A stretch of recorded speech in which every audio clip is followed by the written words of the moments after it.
The Mayor. Okay, so we're back to our regular council meeting. We just come out of closed with no report. So today's meeting is, of course, September 28th, 2021. The time is 1:24. Welcome everyone back. So as earlier, when we approved the agenda, we had a deviation to our agenda, and we're going to deviate our agenda now and actually go to staff and committee reports, but the staff and committee report will be, because of a constriction in time, Councillor Archer has to leave the meeting for another engagement. So we're going to go right straight through to R8, I guess. Candace, please. Thank you, Mayor. Yes, Council, you have in front of you staff report R8 that does include a draft COVID-19 prevention and mandatory vaccination policy. On September 9th, 2021, the local medical officer of health released a formal recommendation for all workplaces to adopt a mandatory vaccination policy to assist with increased protection against COVID-19. As the province is in the fourth wave with the Delta variant presenting the majority of cases, vaccination rates have become the vital piece of protection. That being said, at the Emergency Council meeting of September 20th, staff were directed to prepare a draft mandatory workplace vaccination policy for their consideration. Since that time, staff have consulted with the township's HR solicitor, Peterborough County, and all lower tier municipalities within the county. Peterborough County adopted their mandatory vaccination policy at its last meeting last Wednesday. Autonomy South Monaghan Township adopted their mandatory vaccination policy at the meeting, their meeting last evening. All other municipalities across Peterborough County, they have advised that they will be considering a mandatory vaccination policy at all of their first meetings of October at their different meeting dates. You'll see them all kind of funnel in between now and mid-October.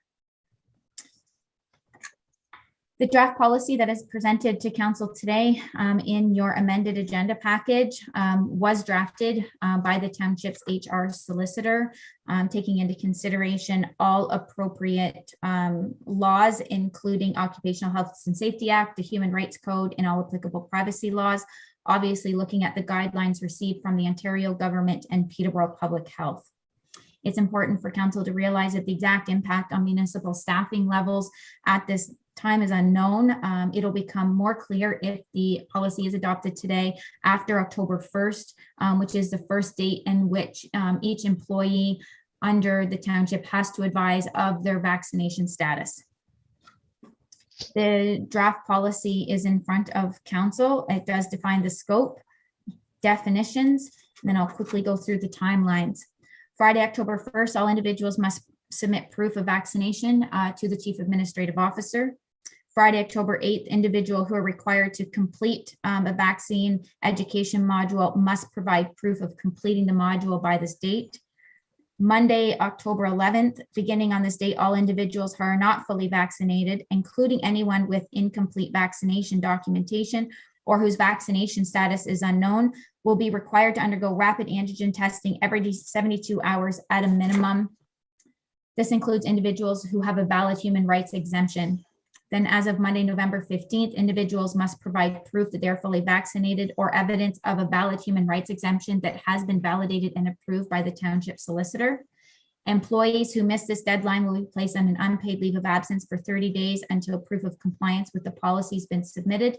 After 30 days, any such employees that are still in compliance with the policy or not in compliance with the policy will be subject to disciplinary action up to including the termination of their employment. This also includes contract workers as well. The privacy protection laws, all information collected by the township in regards to this will be contained obviously confidentially and will be stored in a locked cabinet. The exemptions included in the policy are medical condition and religion based on the Human Rights Commission release of their statement. The HR solicitor took that statement into account when drafting this policy. I will leave it. We also included the Peterborough County policy as well as a formal recommendation letter from Peterborough Public Health, as that is the main basis for the draft policy coming forward today. So as directed, council staff has prepared this draft for your consideration in full consultation with the HR solicitor as they fully drafted the policy in front of you today. I will take any questions, comments, concerns from council. Thank you, Candace. Yeah, today's world, we got to be willing to move forward and make tough decisions and carry on. Any questions, council, at this time? Deputy Mayor Burt, please. Yeah, I'll get this started. I think when all of us came into this role, we certainly weren't expecting to make decisions like this, but here we are, and we've been making them all along. And on that note, we've certainly, as things have come forward and we've made our decisions, we've certainly based them on public health recommendations, and of course, all the policy that comes down from the province. And this one is no different. And certainly following those same guidelines. I really, as tough of a decision as it is, I don't think that there's a choice in which decision that needs to be made following those recommendations. Certainly, as a public body, we need to protect all of our employees and the public, and so that's where I am sitting. The county, Northumberland County, I believe, Hastings County, and many of the lower tiers, the city of Peterborough, it's coming down everywhere. And here we are. Today's our decision day. So when the time comes to make this decision, I would like at this time to ask for a recorded vote. Okay, thank you for that, Deputy Mayor. Did I see Councillor Walsh's hand up? It's just one quick clarifying question, if I can, through you, Mayor. The rapid antigen testing, that would be at that person's expense, or would we actually be providing them with the kit? As of right now, they are free of charge. The township can get them free from the chamber. I do not know how long that is going to exist. I would, once it is no longer free through the chamber, then the cost of the test would be borne by the employee. Okay. And really just my second comment really is just to echo Deputy Mayor Burt. Yeah, we are going down a new path. But certainly if we look around us, again, we're following local public health. We're seeing the Peterborough County has adopted a policy. City of Peterborough adopted last night. I believe Autonomy South Monaghan adopted yesterday. So we're not the first, and I feel we've got a fair policy put in place. Actually, our policy, I think, is even more flexible than the county one in terms of when people are fully required to be done. So I'm like Deputy Mayor Burt. I think we've put together a pretty fair policy, and in fact, great input from our HR solicitor in the process. Councillor Walsh. Yes, through you, Mayor. I have a two-part question. One, just to follow up on what Councillor Walsh was saying about the rapid testing, the COVID testing. Is there anything in place that right until the policy has been adapted and everyone has a chance that there would be regular testing within the office?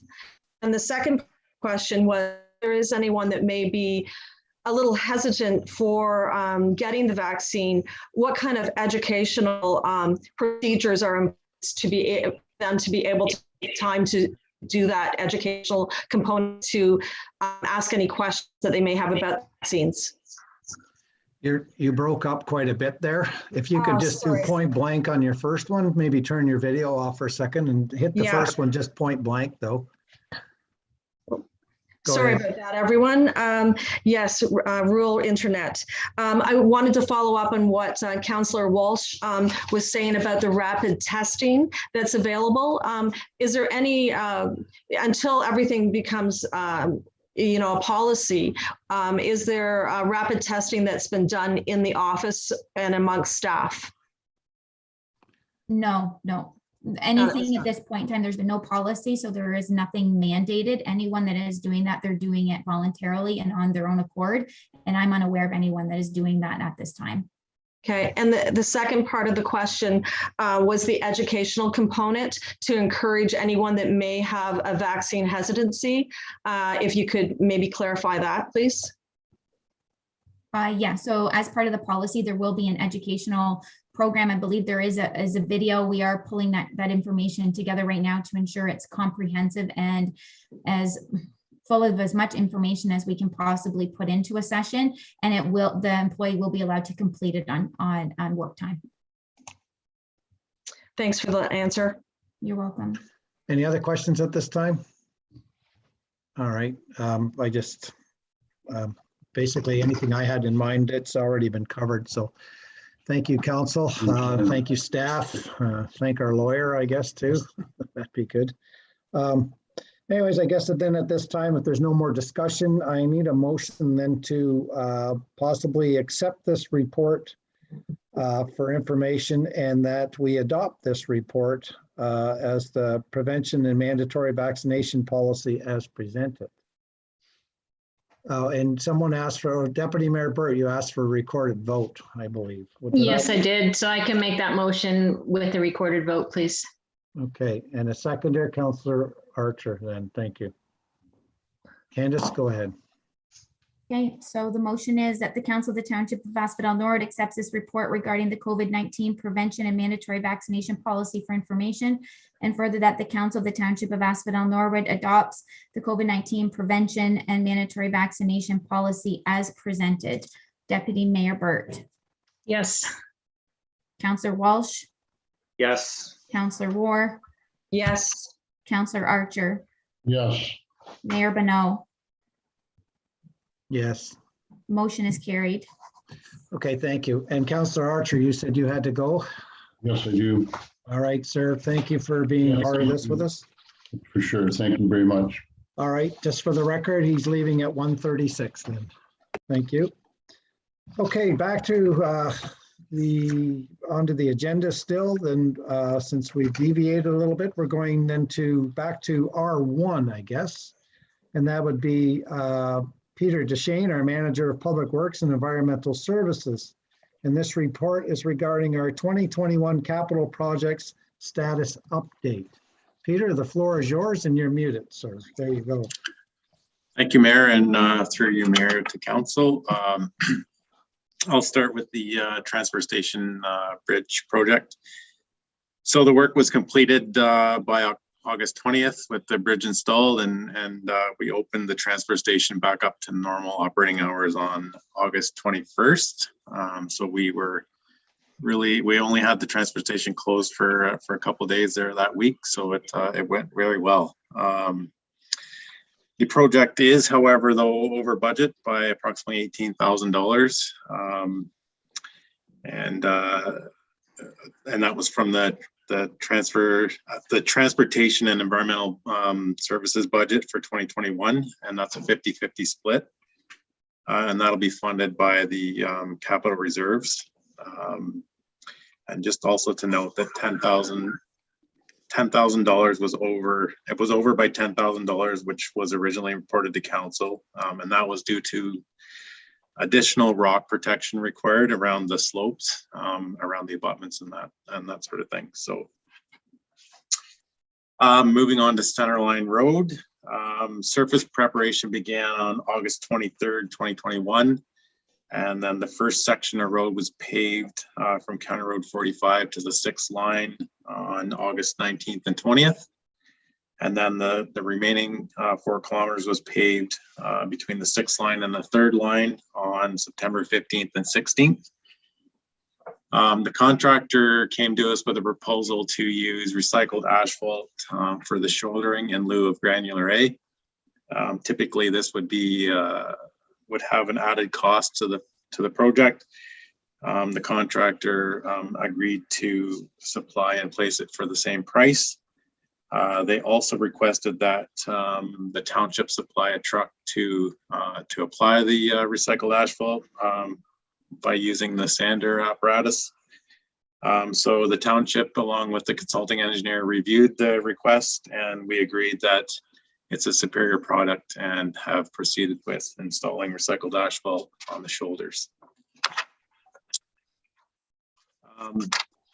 In regards to erosion and sediment control mitigation, staff have been monitoring the situation out there, and through that monitoring, we've concluded that there's further mitigation required, as reported, or in addition to what was reported in the last council meeting. So that would be in addition to the riprap.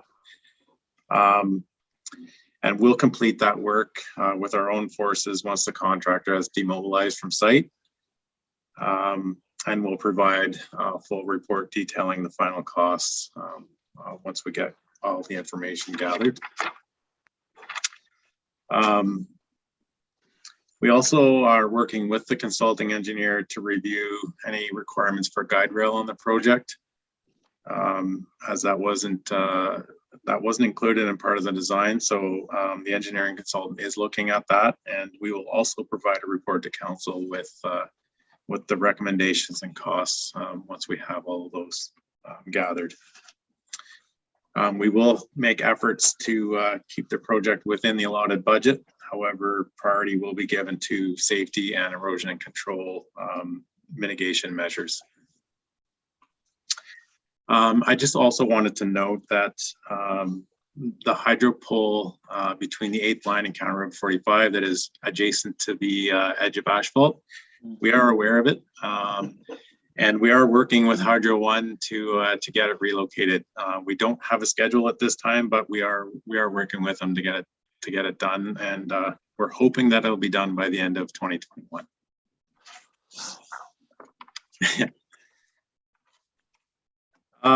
The town hall ramp, just a little brief overview of that. So the sidewalks were all completed, and the ramp was completed all by July 26th. The railings were installed on September 8th, and they all look good. They fit nicely. New flagpole was installed on August 10th, and the landscaping will be coordinated by township staff and is expected to be completed in 2022, given that we're at the time of year we are at now.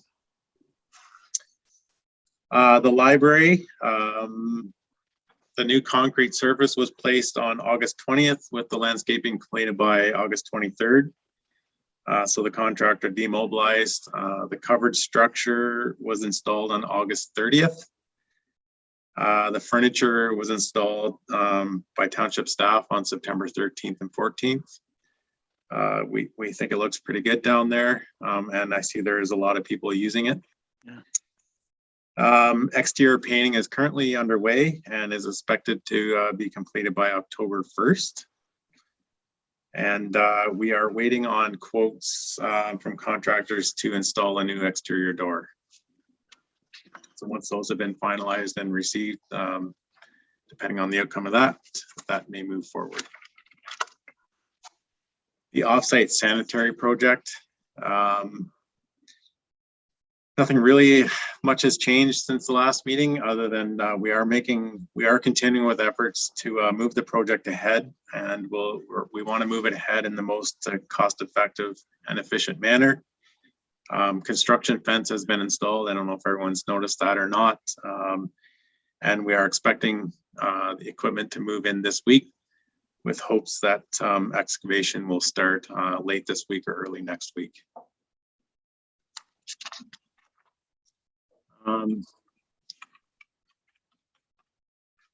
Sorry, that brings us to the Sand Road Bridge guide rails.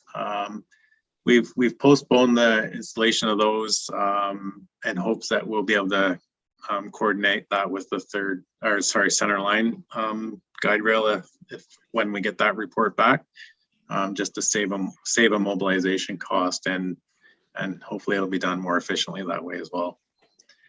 Surface treatment plan was expected to be done last week. However, the heavy rain delayed that.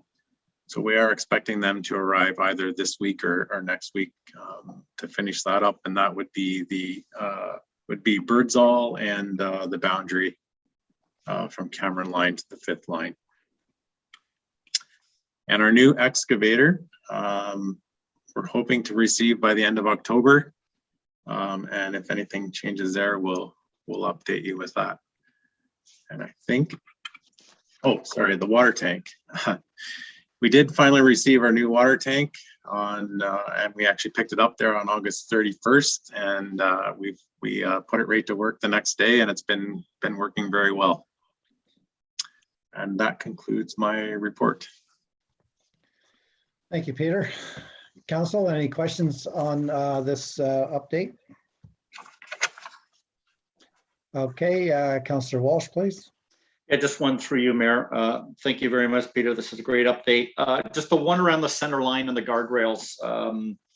Do we have any idea when that may be completed once it's been assessed? Yes, through you, Mayor. We're hoping to have the report received by the end of this week, and then we can finalize the details. Okay. Deputy Mayor Burt, I seen your hand. Yeah, thank you. Through you, Mayor. Thank you very much for the report, Peter. Yeah, you probably didn't want to see all that rain, that 4 inches plus of rain last week. It put a damper, sorry, pardon the pun, on everything. But I just had a question. You'd mentioned the erosion control in the center line with riprap, and you'd mentioned additional something additional needed. Does that just mean more riprap or something else in addition to the riprap? I just wanted some clarification on that. Yes, thank you. And through you, Mayor. So it would be something different than the riprap. So we're looking at some erosion blankets and some hydro seeding and that sort of thing. Some of the steeper banks are washing out here and there. So we're just going to try to look at different ways to mitigate that. Because we don't want to lose those banks. So no. Yeah. Okay, thank you. You're welcome. Any other questions, Council?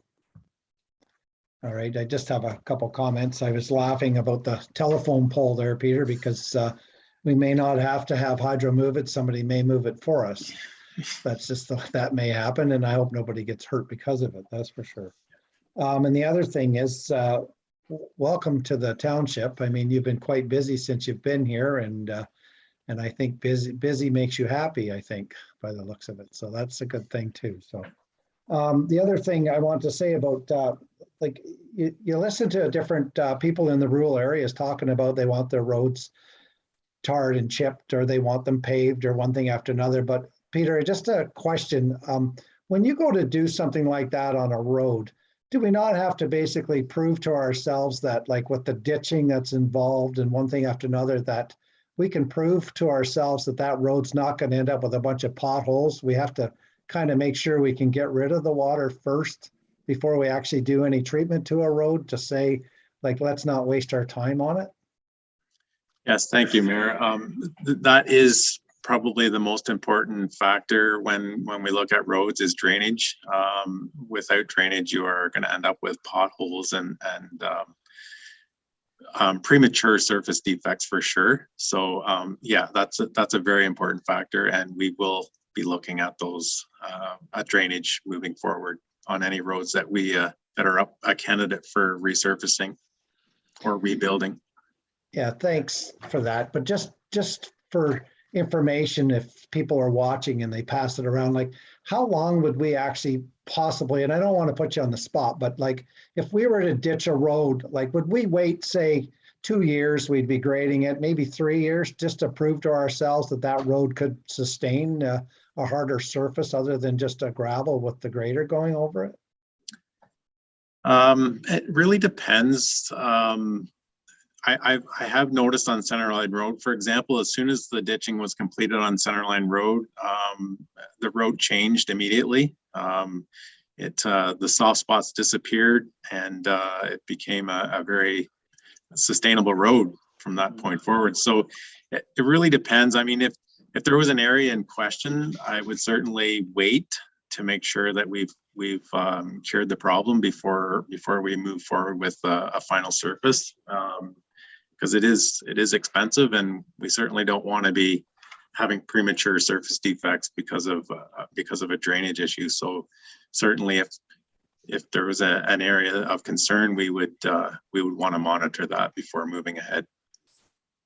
Yeah, thanks for that, Peter. Appreciate that. Anyone else have anything further they'd like to say towards this? No? Okay, then thanks again. We're looking for a motion then to accept this report for information only then, Council, please. Councillor War, seconded by Deputy Mayor Burt. All in favor? And then that's carried. Thank you. Candace, we'd be moving on to R2 then, I guess. So Candace White is our CAO Clerk Treasurer, and this report is regarding our 2022 employee benefit renewal. Candace, the floor is yours, please. Thank you, Mayor. So Council, this is another annual report that you see come forward in the fall of each year to address the annual renegotiation and renewal of the employment benefit package. You can see this year we are taking a fairly significant increase, which is due to the current market conditions for the long-term disability section of our employment benefit program. That is something that's market-wide, Peterborough County-wide, and Asphodel-Norwood-wide. So there has been an increase of claims across the board. The increase you can see is approximately 9%, which correlates to a total of $8,700 approximately, for a total cost of about $105,000 annually. There is no changes to current coverage for employees under all three classes, which you can see are active employees, early retirees, and library CEO. So those are the three classes that are underneath the township employee benefit renewal or umbrella, which is underneath Mosey & Mosey under the Peterborough County-wide program. You can also see that they went out to market, obviously, to ensure that the entire complement of municipalities that are underneath the county-wide program are receiving the best value for dollar. And they are recommending that we do go back with Manulife to ensure that we are receiving the same level of service that correlates to the appropriate fee, I guess. And unfortunately, we are seeing a bit of an increase, but we haven't seen the full impacts of COVID yet. And obviously there is impacts of COVID on this type of service and this type of coverage. So I do suspect we are going to continue to see some increases over the next couple of years. It is a bit of a challenge because, as you know, I have reported to council in the past that I would like to see a couple of coverages amended and adjusted to provide better coverage, because I do believe that there is value in certain medical services that are provided to the employees, such as chiropractic, massage therapy, and some other things that do prevent long-term issues. And I do believe that we could increase our coverage there. We are quite weak, but when you see market-driven increases like this, it makes it a challenge to then, on top of that, make a change in the actual benefits and coverage that the township is provided. So council, it's in front of you. I'll take any questions, but it's detailed well in the report, I think. So.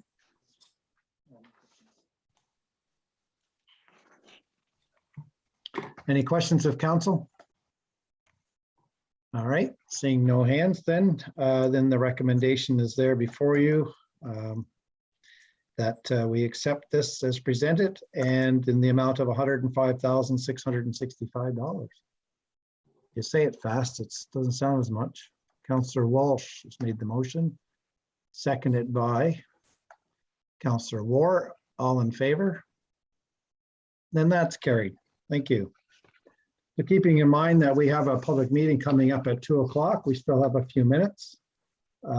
Candace, it's your discretion, R3, then if you'd like. This report is regarding our 2022 draft building budget. Mayor, I do have a staff member who is struggling with technology to get on to the public meeting at 2 o'clock. So if you wouldn't mind a motion to suspend, which would give me a few minutes to see if I can address that problem. Sure. If Motion you're okay with that, by then we can come back. Deputy Mayor Burt, seconded by Councillor Walsh to suspend our meeting at 1:53. All in favor? And then that's carried. Perfect. Thank you.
For those of you who may be watching at this time, we're just having a few technical difficulties. We'll be back going here in a few minutes. Thank you.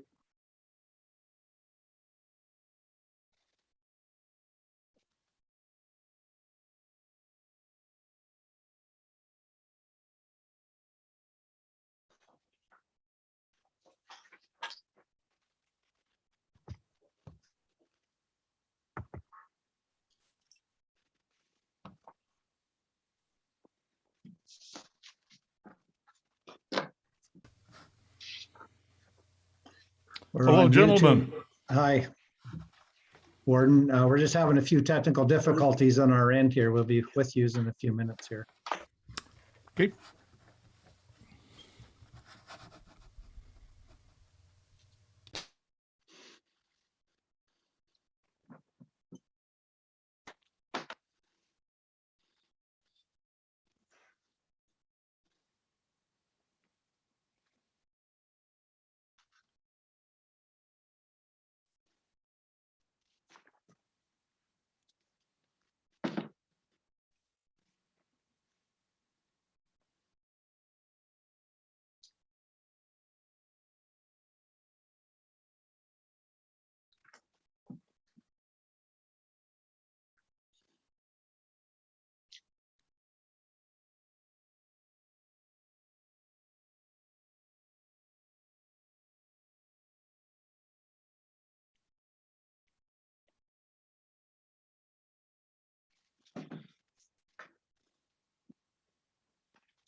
Hello, everybody.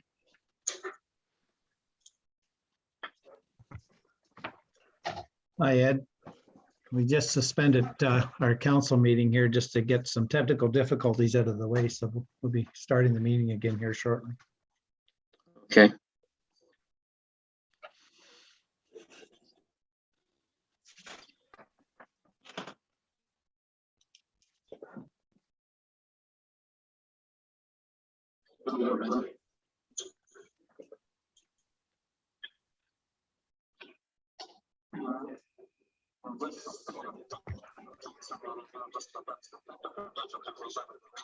You might want to mute your mic there, Ed.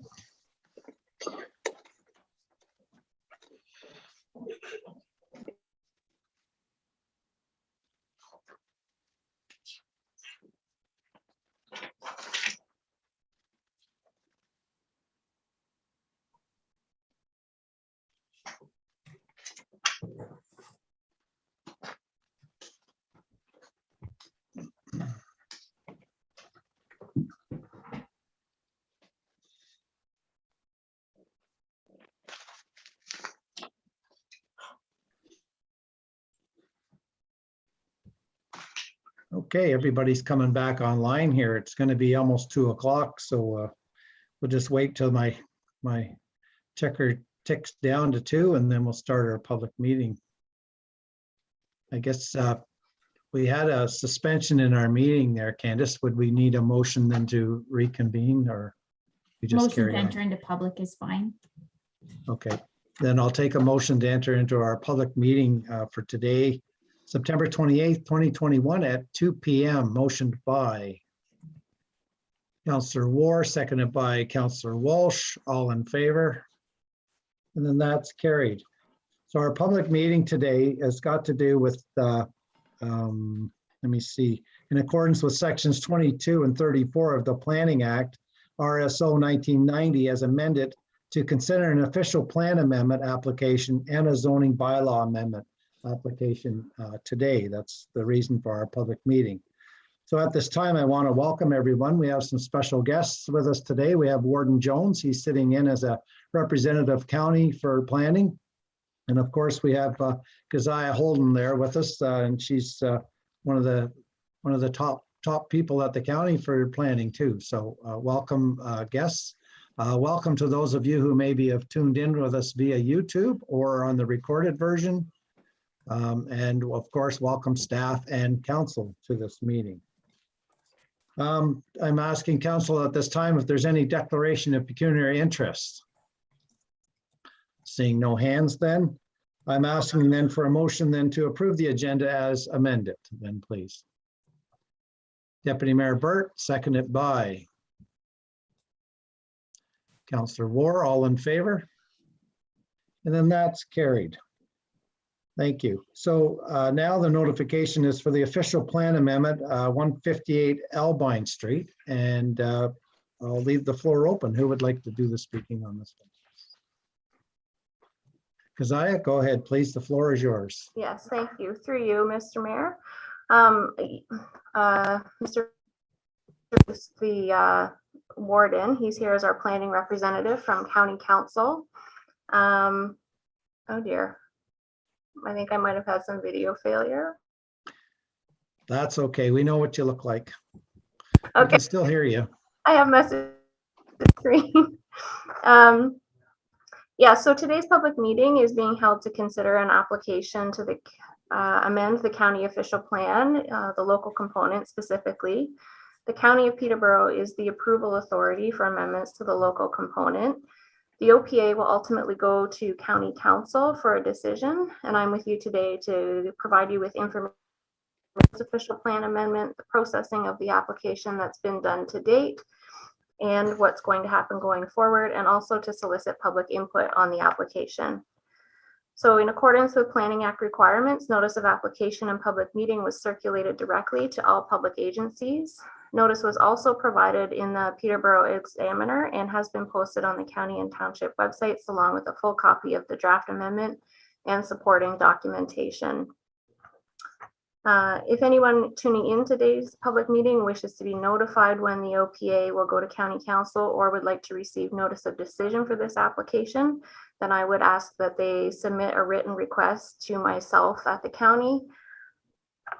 The purpose of the official plan amendment is to expand the settlement area boundary of Norwood by approximately 13.6 hectares, which is a little bit over 33.5 acres, and to place those lands in the residential land use designation in anticipation of a future subdivision application.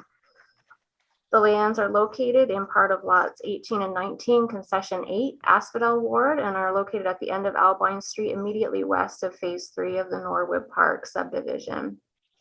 The applicant is looking to pursue phase 4 of the Norwood Park subdivision, but requires an official plan amendment since the lands in question are currently located outside of the Norwood settlement area and are currently designated rural in the local component of the county official plan.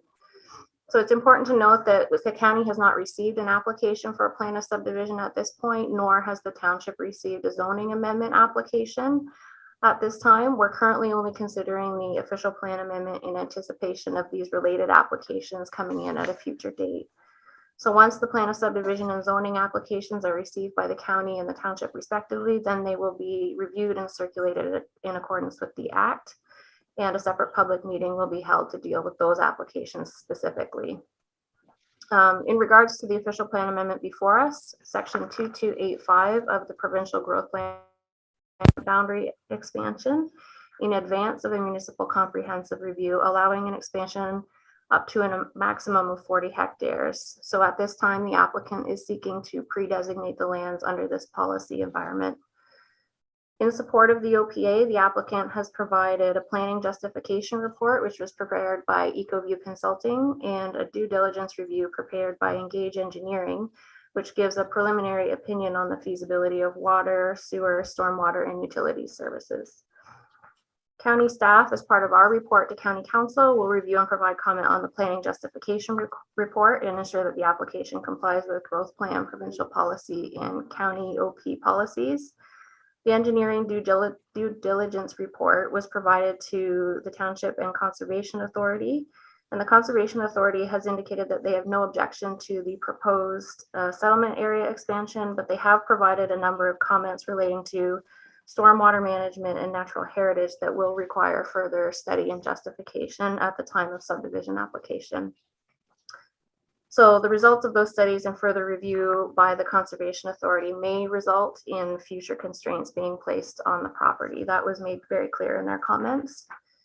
Other agencies and ministries that we have received comment from include Enbridge Gas, Kawartha Pine Ridge District School Board, Township of Douro-Dummer, CP Rail, and Peterborough County Public Works, all of which had no concerns with the application. Curb Lake First Nations also had the opportunity to review the application and supporting materials, and they've identified the need for an archaeological study and a summary statement as to how the project will address a number of First Nations areas of interest. So an archaeological study, environmental impact study, and more detailed planning and engineering studies are required to be submitted at the time of subdivision application. I believe the applicant has been working with Curb Lake to kind of get that process started. And as I've mentioned previously, we've received comment from Autonomy Region Conservation Authority, and their comments will be addressed through future applications. We have not received objections from the public to date, but we're here today to listen to any concerns that those people may have. And for the next steps in the process, we are seeking a recommendation from Township Council as to whether you support the official plan amendment so that we can provide the township's position to County Council. And once that recommendation is received, the OPA application will be taken to County Council for a decision. County staff will then prepare a technical report to consider all aspects of the amendment and comments received, and the notice of decision will be provided in accordance with the Planning Act. The decision of County Council will be final if there are no appeals at the end of the 20-day appeal period. So again, anybody who is with us watching or attending the meeting, if you want to receive that notice of decision, then please write to us at the county.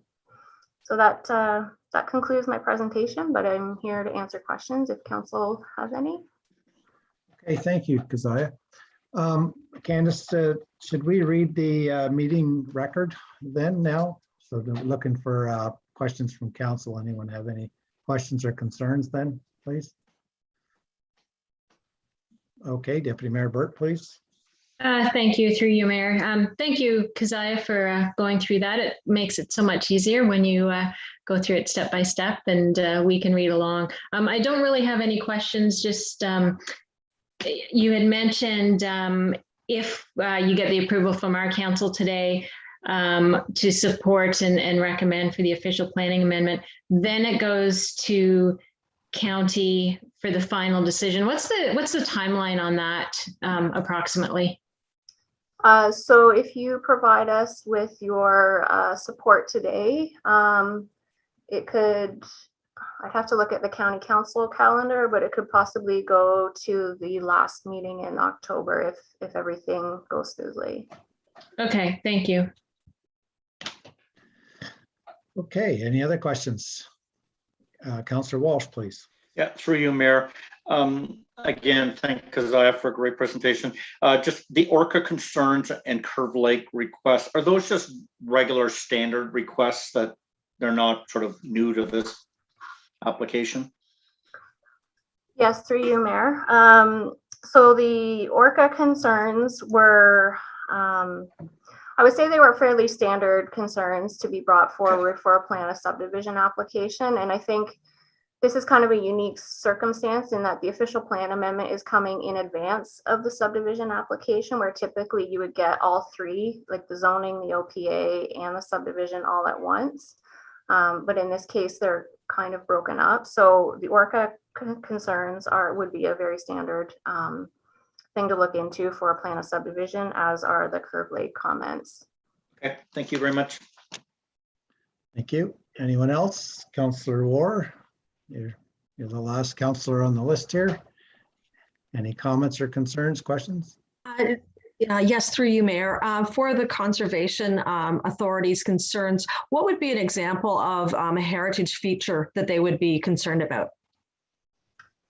So through you, Mr. Mayor, any natural heritage feature could be, or key hydrologic feature would be a wetland, a stream, that may or may not be mapped. So we might you know, we might not have mapping of it on our GIS system, but it might exist on the land today. So they just want to make sure that, confirm whether there are or there aren't any of those natural features on the property, because a full EIS was not completed at this time.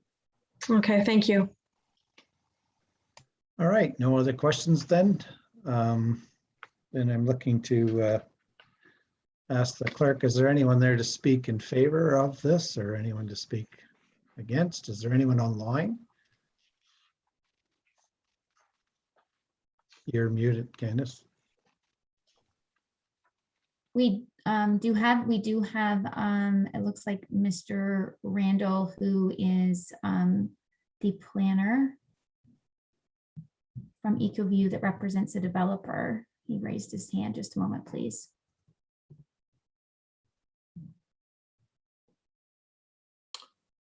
Hello, can you hear me? Yes, go ahead there, Mr. Randall, please. Thank you, Mr. Mayor and Council.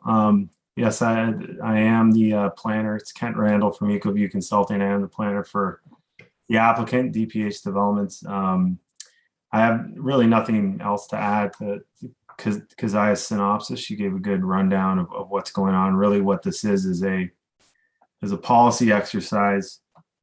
You know, the OPA, of course, is to facilitate the future development. Of course, it's required to expand the settlement area. The recent changes to the growth plan from 2019 have provided some flexibility as far as small settlement area expansions are concerned. Whereas before, municipalities would have to go through the MCR, so the Municipal Comprehensive Review process. The new policies in the growth plan from 2019 allow for that small expansion. That's what we're doing here.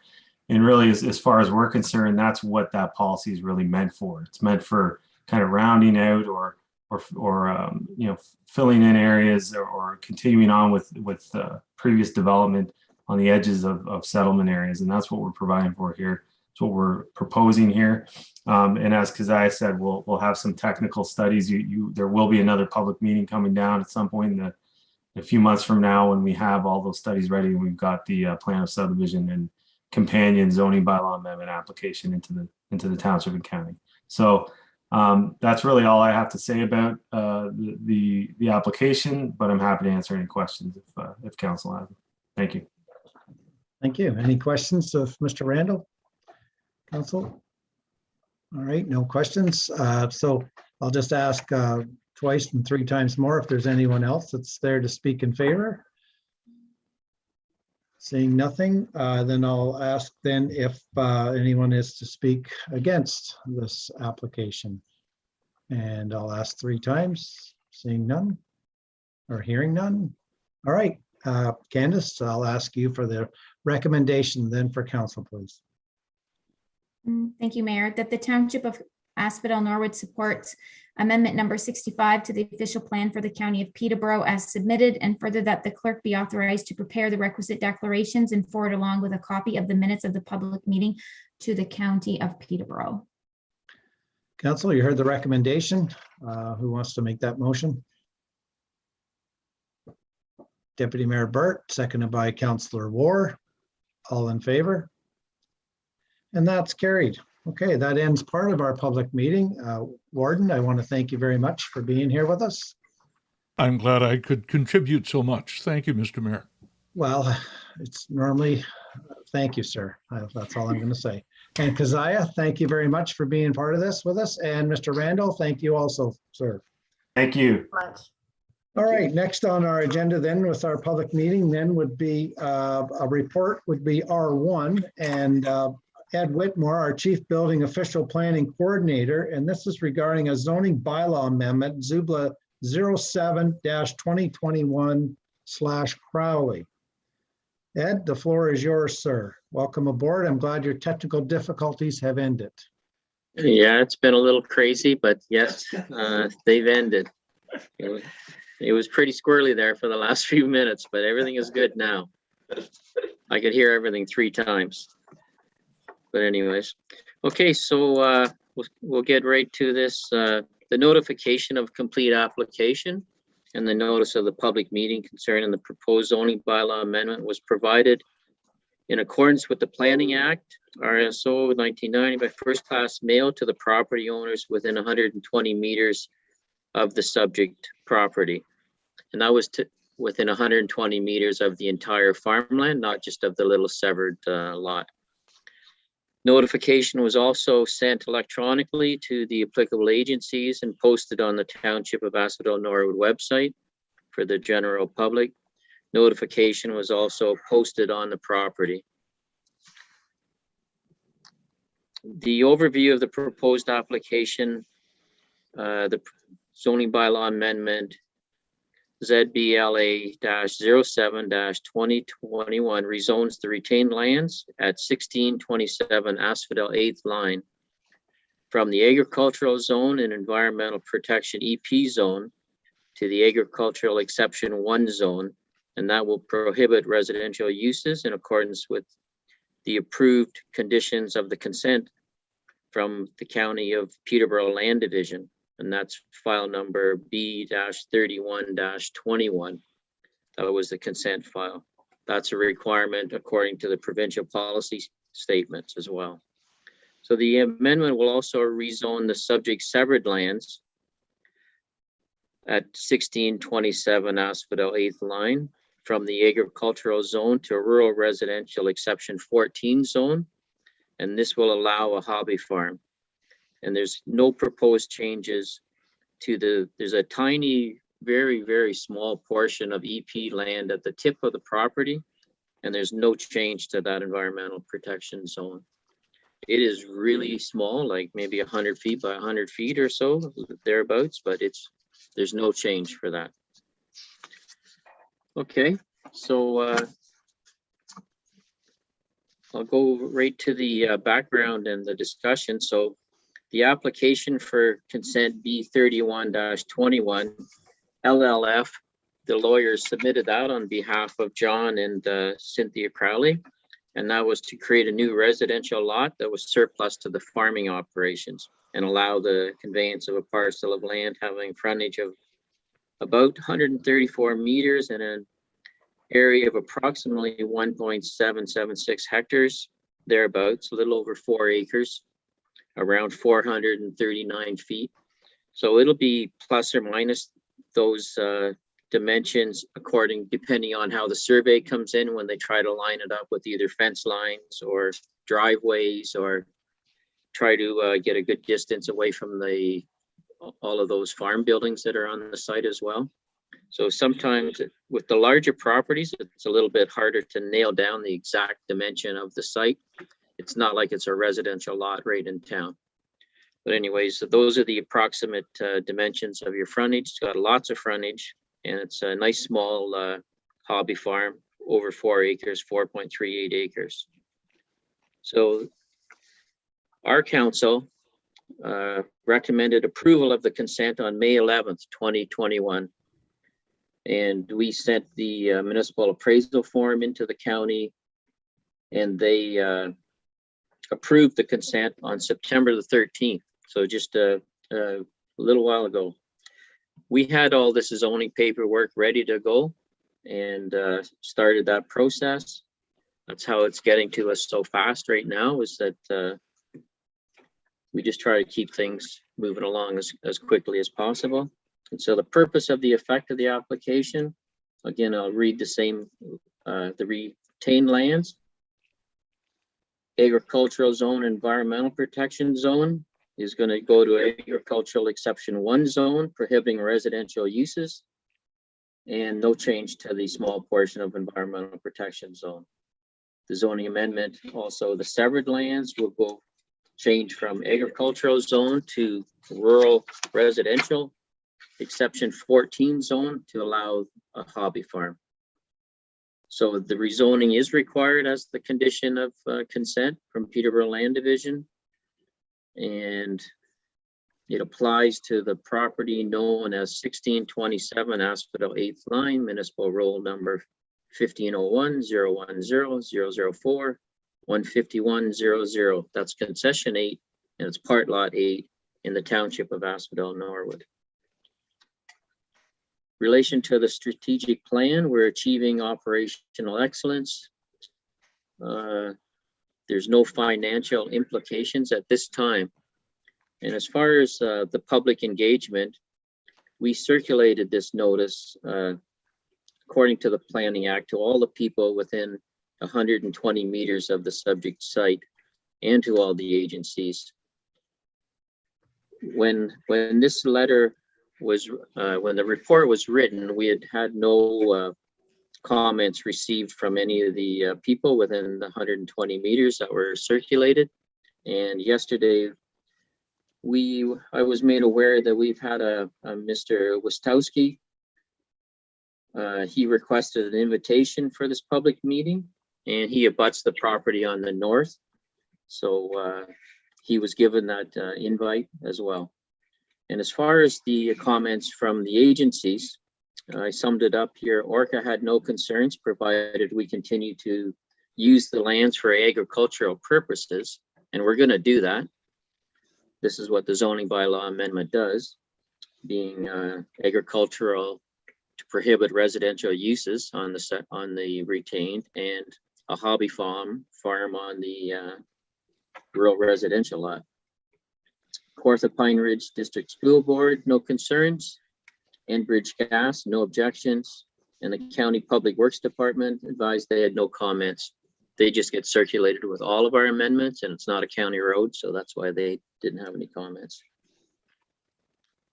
The zoning bylaw amendment appears to conform to the growth plan for the Greater Golden Horseshoe policies, the county official plan policies, and the township official plan policies once the zoning amendment is final and binding.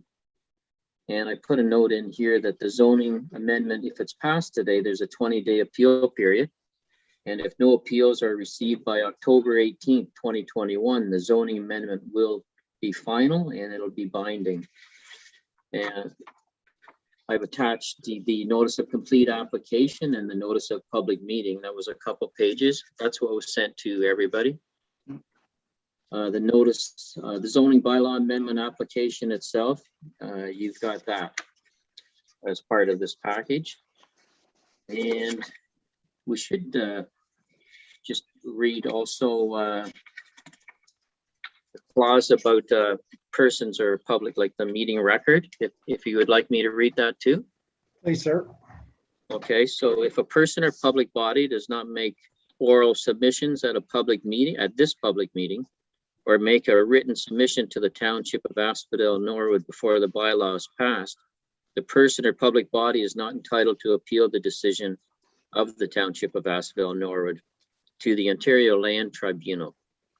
And the second clause is if a person or public body does not make oral submission at a public meeting or make written submissions to the Township of Asphodel-Norwood before the bylaw is passed, the person or public body may not be added as a party to the hearing of an appeal before the Ontario Land Tribunal, unless in the opinion of the tribunal, there are reasonable grounds to do so. And if a person wishes to be notified of this decision for any or all these applications, the person must make a written request to the Township of Asphodel-Norwood. And that sums it up for me, except for questions or anything else you wish. Thank you, Ed. Council, any questions go ahead, Councillor Ward, please. Thank you, through you, Mayor. Ed, I was just curious, on page 13, you have the GIS viewer map, and you have laid out where the septic tank and I believe the bed is located, which would be on the north side of the property of the house. Is that where the farm road or farm entrance would be for the severed section? Like the access for the farm, was there a reason that you laid out where the septic tank was? No, the septic tank and the septic bed has to be located 10 feet away from lot lines. Yeah. And so I wanted to make the health unit aware too, that when we circulate this to them, that the septic tank and bed is on that side. They'll actually go and do a site inspection and verify where the runs are. They'll dig down like 18 inches or whatever and verify to make sure that that new side lot line is going to be at least 10 feet away from the bed. or Okay. that's what they generally do. The farm access is on the south side, or I guess if this is the north would be Asphodel 8. No, let's see here. The north side is the septic side. So the south side is where the farm access is there, right next to the silos. That's the current farm access. And I don't know whether they'll continue to use that current farm access or whether the lot line will be shifted over slightly. Because I really want to see the 50-foot side yard setbacks to any of the farm buildings for the side yard, just in case they're putting those into operation. That's what the setback of the zoning bylaw requires. Now, some of these silos were dated, they're quite old, like from 69 or from whenever in 79. So I'm not sure if these are still in great operation and whether they would be used on a less than 4.5 size of a property. So it may not even be a concern. Okay. Thanks for that clarification. It's a beautiful piece of property. Thanks. It is nice. Deputy Mayor Burt, I seen your hand, please.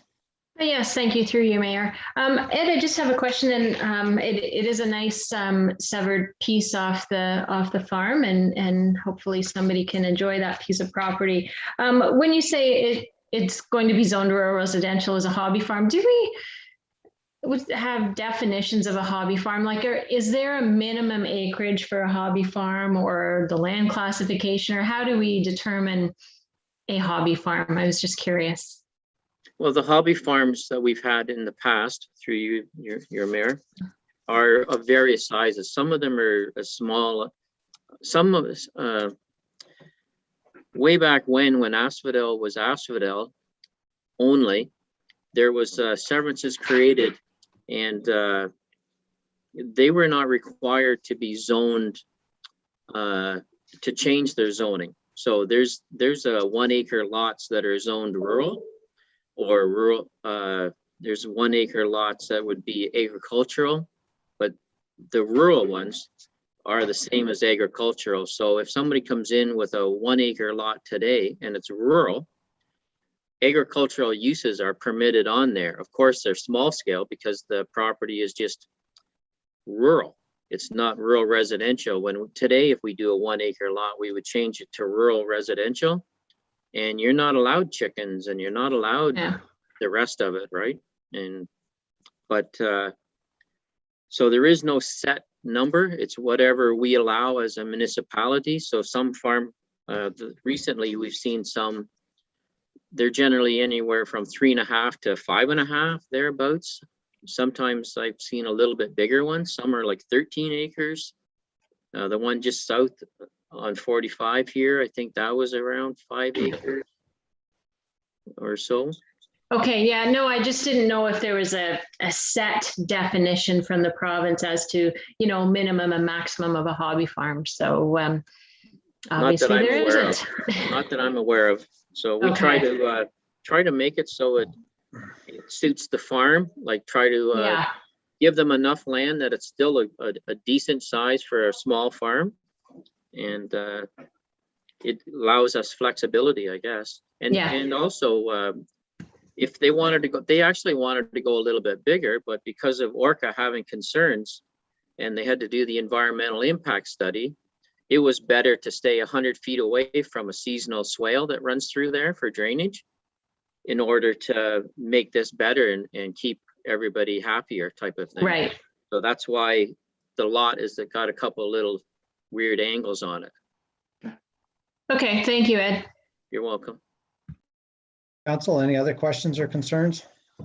Councillor Walsh, please. Yeah, through you, Mayor. Just a quick question, Ed, and I'm sure it's all fine, but where is the well located on this farm? Obviously, it's going to be inside the boundaries of the hobby farm, I'm assuming. You would have to be, unless they would have to do a separate easement or a right, some type of thing on the deed, and probably have to go through land division in order for it not to be on the same property. Okay. I think it's on the east behind the barns. Okay. Thank you. Okay. Okay, so at this time, no other questions or comments from council. Is there anyone in the public then, Candace, that would like to speak in favor of? Do we know? I would ask 3 times. You're muted there Yeah, too. yeah, just give me a minute. Yeah, just a minute. We do have someone who has raised their hand to speak.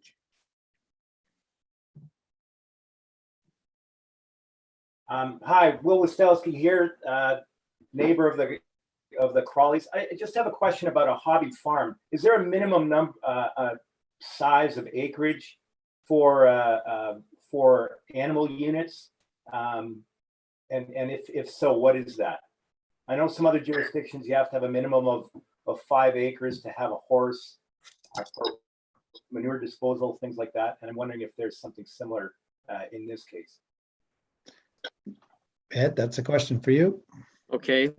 Yes, there are the OMAFRA, Ministry of Ag and Food. They have certain criteria for animal units and the type of manure, whether it's wet or whether it's, and whether there's agreements in place. So like there's different farms, so like chicken farms or whatever the animal may be, they may have agreements to take this manure off-site to another site.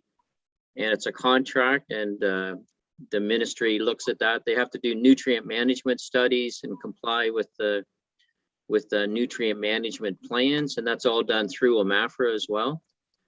But generally speaking, the larger animals like cows or horses, depending on like the nitrate loading or whatever,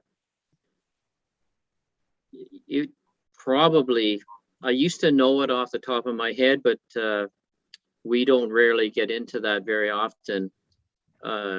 It's probably at least 2.5 acres per larger animal type of thing. And it all depends on too, whether it's required for pasture, or whether you're bringing in food, or whether you're going to have liquid manure storage. But there are rules and regulations in place through a different agency. And when they need to apply for a building permit to take care of or they have to go through the Ministry of Ag as well, depending on the number of units. So there is criteria. I just don't know it off the top of my head what it is. I've seen other farms in other zoning bylaws and other municipalities saying that you have to have a minimum of 5 acres in order to have a horse or something like that. But we don't have specific criteria set out in our zoning bylaw that spells out the number of animal units per hectare or per acre. It's all according to the Ministry of Ag and Food, OMAFRA. Is there a follow-up, sir? No, that's good for now. Thanks very much. All right.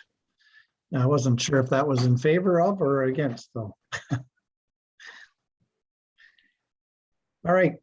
So is there anyone else then to speak in favor of this application? I ask the second, third time. Is there anyone that speaks against this application? No one else online, Candace? Nothing? Okay, I'll ask the first, second, and third time. All right, then I'm going to ask our CAO then for the recommendation for council then, please.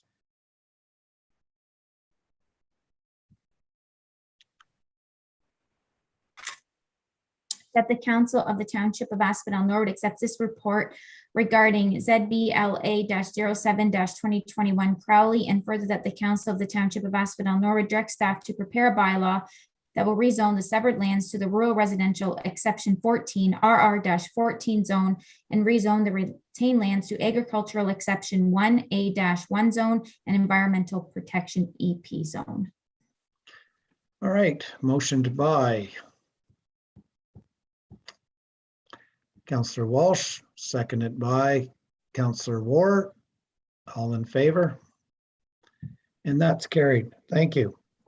All right, thanks staff for all this brought forward for us. I'm going to ask for a motion then for the adjournment of our public meeting today of September 28, 2021, and that it be adjourned at 2:35 p.m. and that we continue on with our regular meeting of council that be resumed.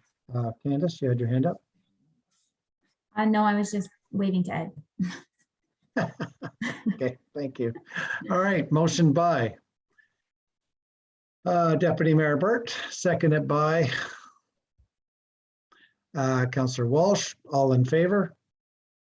And then that's carried. Thank you. So now we're back into our regular council meeting. Thanks, everyone.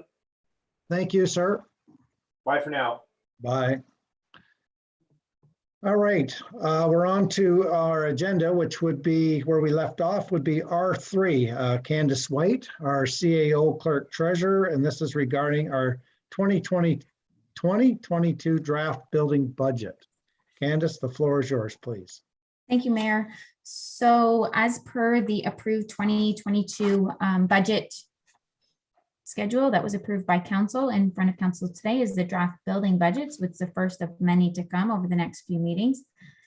Council is expected, we can expect to continue to see a high level activity in 2022 to the continued build out of Norwood Park Phase 3 and the potential startup of Norwood Park Phase 4, as well as we continue to see the buildup of random houses throughout the township. Actually, as you can see, the planning applications have been coming forward pretty steadily in the last 12 to 18 months, and a planning application tends to turn into a building permit application relatively quickly. So all of the permit revenue you can see for basically 18, 19, and 20, and now 2021 continues to be on the rise, and we expect to see a decline in 2022 as most of the building permits will be issued and will be in a year of maintenance, we call it, where we are having to now conduct all the inspections on all of the builds from footing straight up to final occupancy. So that'll be the year that we're in, or we suspect to be in for 2022. As council is aware, the building department is a net zero impact on the tax-based revenue. It is one of the very few departments, if not the only one, that is self-funded.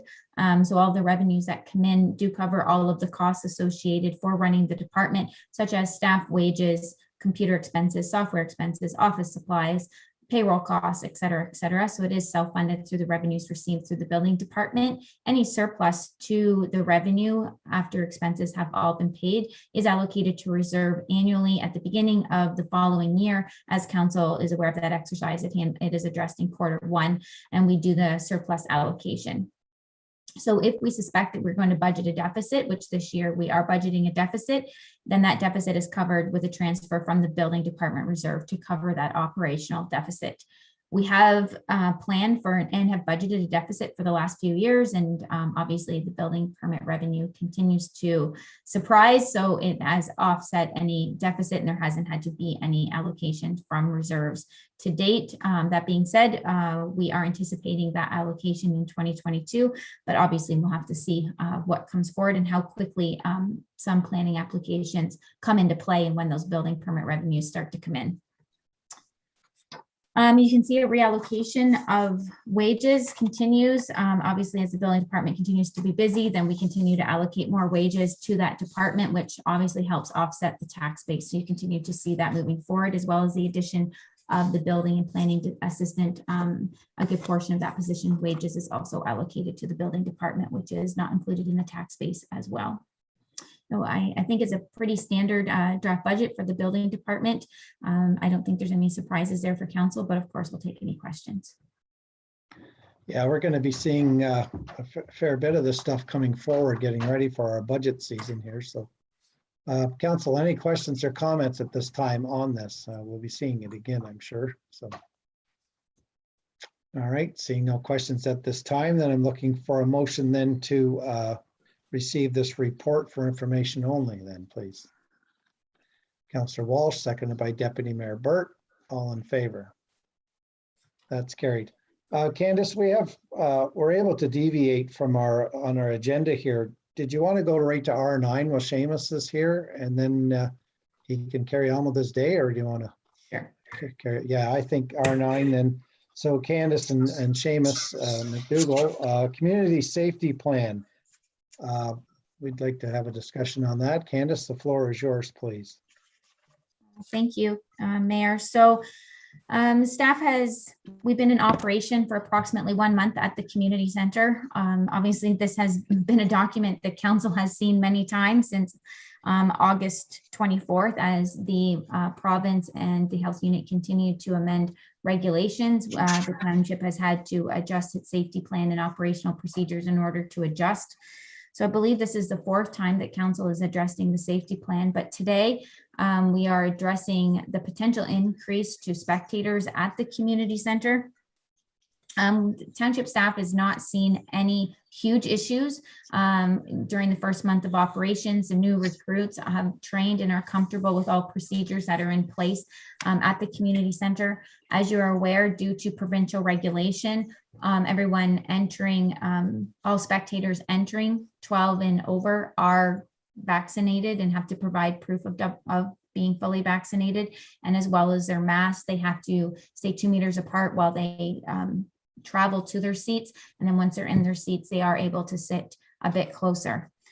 So at this time, based on all of that, township staff is recommending that we do move to 2 spectators per participant, and we have put in the package for you a mock seating plan where you can see the third approach would be September 29th, proposed 2 spectators per player. So you can see that we have paired them. I'm assuming that they are coming from the same household. If they are coming from different households, expectation would be that they would separate. This has been proposed. Staff has spoke to Peterborough Public Health, and they are supportive with us still keeping separation as much as possible. It isn't obviously 2 meters between every single grouping, but it's as separated as we can possibly get it for the section. So Peterborough Public Health was very pleased to see that as well. You can see in the safety plan, the highlighted areas for council that have changed. You can see this would be considered step 2 of the Asphodel-Norwood safety plan. This does not mirror the province's safety plan and their steps. They have their own process. This is internal. You can see that we've added the word Ontario underneath general requirements as per Ontario regulation and policy, just to add a clear definition in regards to that. We have also added under requirements that all users acknowledge that the township is not responsible for participants. So when participants and users enter the facility, the township is not taking any care and control or responsibility for the users entering the facility. You can also see underneath rentals, spectators and parents may enter the facility 5 minutes prior to the rental period. Currently, it is 10 minutes. This allows arena staff an extra 5 minutes before they have to go back to the door in order to let them in to ensure that they can get the nets out on the ice or anything else that needs to be done. Essentially, the spectators are coming in the door and walking straight up to their seats. So we don't believe that there'll be any issue with clawing back 5 minutes there to give staff a little bit more time to get back to the door. And then underneath spectators, you can see that 2 spectators have been highlighted there, as well as those from the same household may sit in the designated seats that are side by side. All other spectators must sit in a single designated seat. And then again, they'd have to re-sign the acknowledgement. That's a basic overview, unless council has any questions. Yeah, thank you for that. And thank you, staff, for the amount of time that you've put into this once again. Like Deputy Mayor Burt said at the beginning of the meeting, we never planned on being where we're at today with COVID times and the troubles and tribulations that we're having, and the stress that different parents have to have on themselves with trying to get their kids even in school, as well as trying to make them entertain them with sports and one thing after another. So this isn't an easy time for anyone, and staff and council are just trying to do their best with what rules we have to follow. Anyway, that's my little speech. Council Deputy or Councillor Ward, please. Thank you, through you, Mayor. I just have it's great the changes that you've made and keep making. Do you anticipate any time challenges with the additional cleaning protocols of each seat, like with the additional people coming in? Amos, do you want to answer that, sir? Through you, Mayor, thanks for the question, Councillor Ward. No, because we still do have 2 separate areas. So what we have right now, it's each group comes in Olympia, and they still will have 2 sections. They'll just be now potentially max of 80 instead of 40. So there still is The other end, lobby end, would be getting clean sitting while people are in Olympia. And we still have 2 sections. So there's still never crossing, or there's like, you're not sitting in the seat that I just got out of. And also what's going to also help with this is by allowing parents in 5 minutes, technically the parents at the other end are already out of the building because their ice time finishes at 10:02. So there never should be more than 80 spectators in at once. Because by the time, again, they come in, they're out. Plus also it's going to allow parents 5 extra minutes to get there. So now if you can't get there 5 minutes before your ice time, then you're not coming in. Okay, that's great. Thank you. Council, anyone else? Questions or comments? Councillor Walsh, please. Yeah, through you, Mayor. Again, thank you very much, Candace and Seamus, for this. I think this really helps out some parents that struggled with potentially balancing 2 kids of an evening and not being able to bring the second child with them in the arena. So I think that helps them because they're from the same household. They can now sit together. I also had spoke to a grandparent on the weekend that was quite concerned that he couldn't come and watch his grandson play hockey. So this potentially creates some flexibility that could be the second spectator coming for a child. Just obviously if they're not in the same household, they need to sit separately. But yeah, appreciate the flexibility to help out our users. Deputy Mayor Burt. Thank you, through you, Mayor. So just for clarification, and I think you answered the question, Seamus, because you have the 2 sections, there can be, 80, 40 and 40. So right now there's just practices and tryouts and that sort of thing going on. So when we have games, there could be 2 parents per player, 2 teams. Are we still good with seating there? But from your explanation earlier, I think we are, but I just wanted to confirm that. Okay. Through your Mayor, thanks for the question, Deputy Mayor. So yes, because it's still max 40 on the ice. So for practices, it's really, you have a team of 17, it should be no more than 34. Come game time, you'll have more, but there still is 2 sections. So we actually have 4 sections of seating. Olympia end sits in 2, lobby end sits in the other 2. So they're completely separated. There will be no, you have to sit on a game night in a seat that was just occupied. Okay, that's perfect. Thanks, Seamus. Candace, please. Thank you, Mayor. Just wanted to reiterate that when the township first implemented the 1 spectator per person, it was for a couple of reasons. One, the community center had been closed for multiple months, and we were just reopening with newly recruited staff, new provincial guidelines, new public health guidelines, and we knew it was step 1.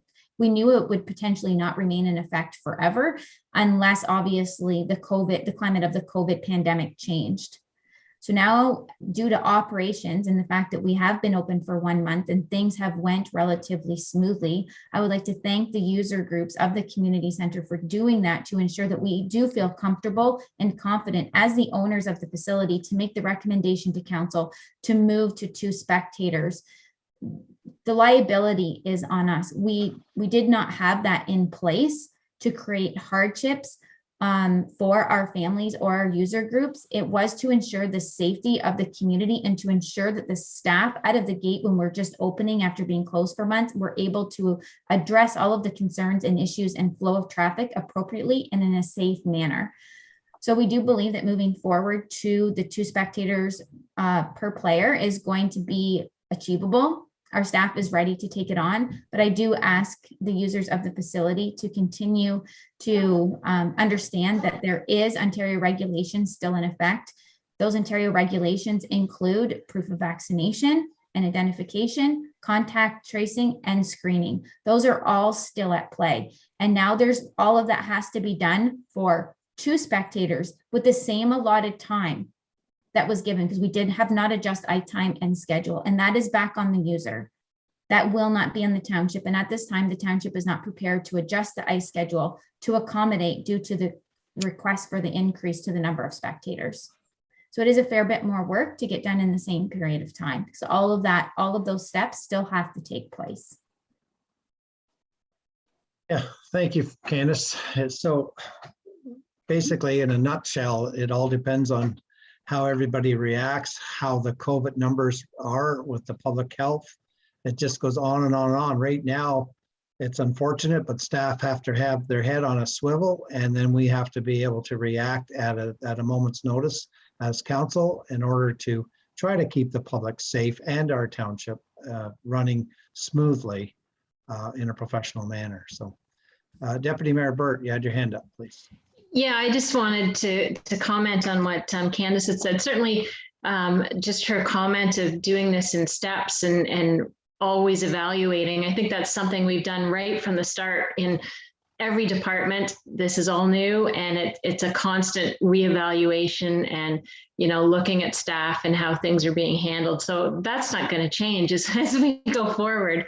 And I know staff, you know, is keeping an eye on all of this. And you know what, we could be back here in a week's time or 2 weeks time and we change again. So I think that's the nature of the game is change, and it just never stops. So just a further comment, it's certainly nothing new, and it's going to continue. I guess what you'd call it is a living policy. It's never written in stone. It always moves. Yeah. Candace, if you wouldn't mind, I think we're done with our discussion on this, helping us out with the recommendation then for this community safety plan, please. Sure, Mayor. That the Council of the Township of Asphodel-Norwood accepts this report regarding the Community Center Safety Plan Step 2 as information, and further that the Community Center Safety Plan Step 2 be adopted as presented. Thank you.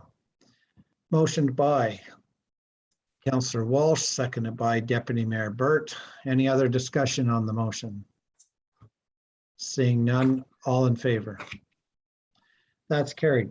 Thank you. And thank you very much, Seamus, and keep up the good work over at the arena. All right, now moving on to R4 then. Candace White again, our CAO Clerk Treasurer. This report's regarding our 2022 draft bylaw and animal control budget. Everything's budget today, and most of it is just to be received for information as we go. So councillors, try to give your arms some flex because we'll be lifting and putting them down shortly here. Thank you. Thank you, Mayor. So yes, another draft 2022 budget for bylaw and animal control. The ongoing annual license fee, as you can see, we are looking at implementing a digital bylaw inspection process. We are looking at utilizing the efficiency funding because obviously digitalizing a department is a built-in efficiency right out of the gate. We love getting rid of paper processes. So that is going to be an approximate $3,000 cost with an ongoing annual license fee of approximately $1,400, which is in line with all other annual license fees that we pay. City Reporter is the software that we use for parks inspections, facilities inspections, as well as the new building inspection software. So basically it would be kind of all of our inspections would be occurring underneath the City Reporter umbrella, which will be great. No change to levels of service or operational processes is proposed for 2022 for animal control. Nominal adjustment there of approximately $500 for the year. Overall tax allocation change of approximately $2,000 for the entire budget year for both of these departments. So pretty nominal across the board. Obviously, this budget is being brought forward assuming that level of service and policy remains status quo. Okay, thank you, Candace. Pretty straightforward. Council, any questions or concerns on this at this time? It will be coming back to us again. Seeing no hands, then I'd like to have a motion then that we receive this animal control budget for information then, please. Motion by Councillor War, seconded by Deputy Mayor Burt. All in favor? And that's carried. Thank you. Then again, Candace, R5 then would be this report is regarding the 2022 draft planning and economic development budget. The floor is yours, please. Oh, you're on mute. I'm on budget. I'm on all of that. Okay. Thank you, Mayor. I need to look up the draft 2022 Planning and Economic Development budget just proposed a tax adjustment of approximately $20,000 for the 2022 tax year. The majority of that is due to an increase in legal costs due to the ongoing local planning appeal tribunal file that is not settled for the proposed Wellington Street development. There's also allocations for updates to planning documents as needed. Zoning bylaw review. If the Peterborough County official plan is adopted in 2022, that'll kickstart the update to the zoning bylaw. After that, obviously, that is not going to be completed in 2022, but just in case the official plan is adopted, we can kickstart and that process, as well as there's always changes to the development charge legislation. So we have some funds there if we do need to do an update to that bylaw. And obviously there's ongoing and consistent regulation changes. So sometimes we need professional planning opinions. So there is a built-in allocation for that. And we did live that in 2021 when we did approve MHBC as doing a growth planning and lands needs analysis to submit to the county OP. That's a prime example of something coming forward halfway through the year that we would like to see a professional opinion on a planning matter. So just having some funds available in order to get that professional expertise. Allocation for the ongoing banner program. We are adding a few annually because we want to get out to the edges of the village, as well as I would like to see something installed in Westwood at some point for banners there once the bridge, I think, is completed and all of the road work on Centerline Road and Third Line. I think it would be nice to do something in that center as well. Allocation to purchase additional Christmas snowflakes for the street light poles. Again, each year we just add a few to keep adding to the aesthetics of the village. And then of course, to continue support of the Shop Local campaign and other promotional programs that council sees happen throughout the year. We are hoping that the LPAT file previously discussed will come to an end in 2022. There is a hearing scheduled for March 1st, so hopefully that will be the end of it. We do expect an allocation of approximately $168,000 into the Development Charge Reserve Fund, but again, it's an in and it's going back out. There isn't a tax-based implication in regards to the Development Charge Fund. It is a direct allocation.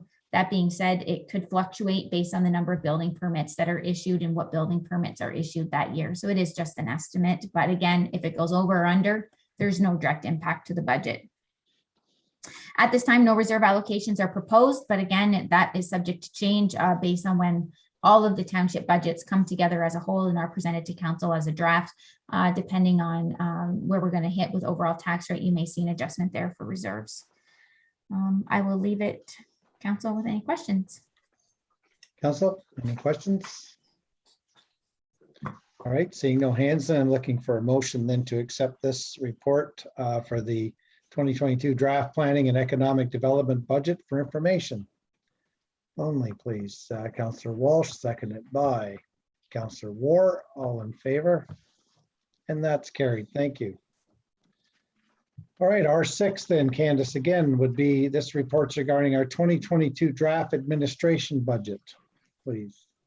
Thank you, Mayor. The draft 2022 administration budget just proposed an overall tax adjustment of approximately $6,000, again, fairly nominal. You will see an increase in payroll costs across the township, across every department for a couple of reasons. Obviously, you've seen it in an earlier report in today's meeting, the adjustment employee benefit premiums. There also has been an increase in the CPP employer contributions rates. Obviously, that is coming down from the federal government, and as well as an increase in WSIB premiums. I am also preparing council for an anticipated increase in insurance premiums. The township staff has completed the insurance premium package that is submitted by the insurance company to us. So we've submitted all of the information that they require, and we are waiting to see their renewal package to see where we sit. I do suspect that we will go out to RFP now in 2022 for insurance for the 2023 year. Other than that, the administration budget, there isn't any capital in it, and it doesn't really fund any programs of any sort. So it is pretty basic operational needs of the municipality. So again, I'll take any questions from council if they have anything that they want to address specifically.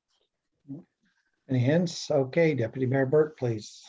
Yeah, I had actually starred the insurance of the 20% increase. Were we 13 or 17% increase this year? 17. 17%. So then you're anticipating another 20% in 2022. I don't know. I know.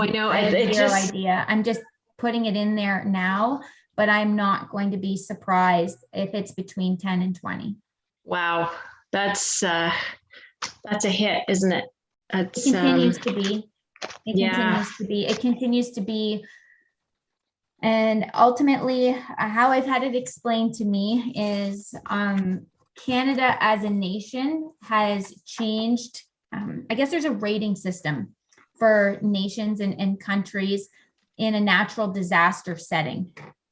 So I guess Canada has moved to a different threshold in natural disasters due to the natural fires and flooding. So now due to the claim volume, it has jumped up a level in this overall rating system of countries in under the lens of natural disasters.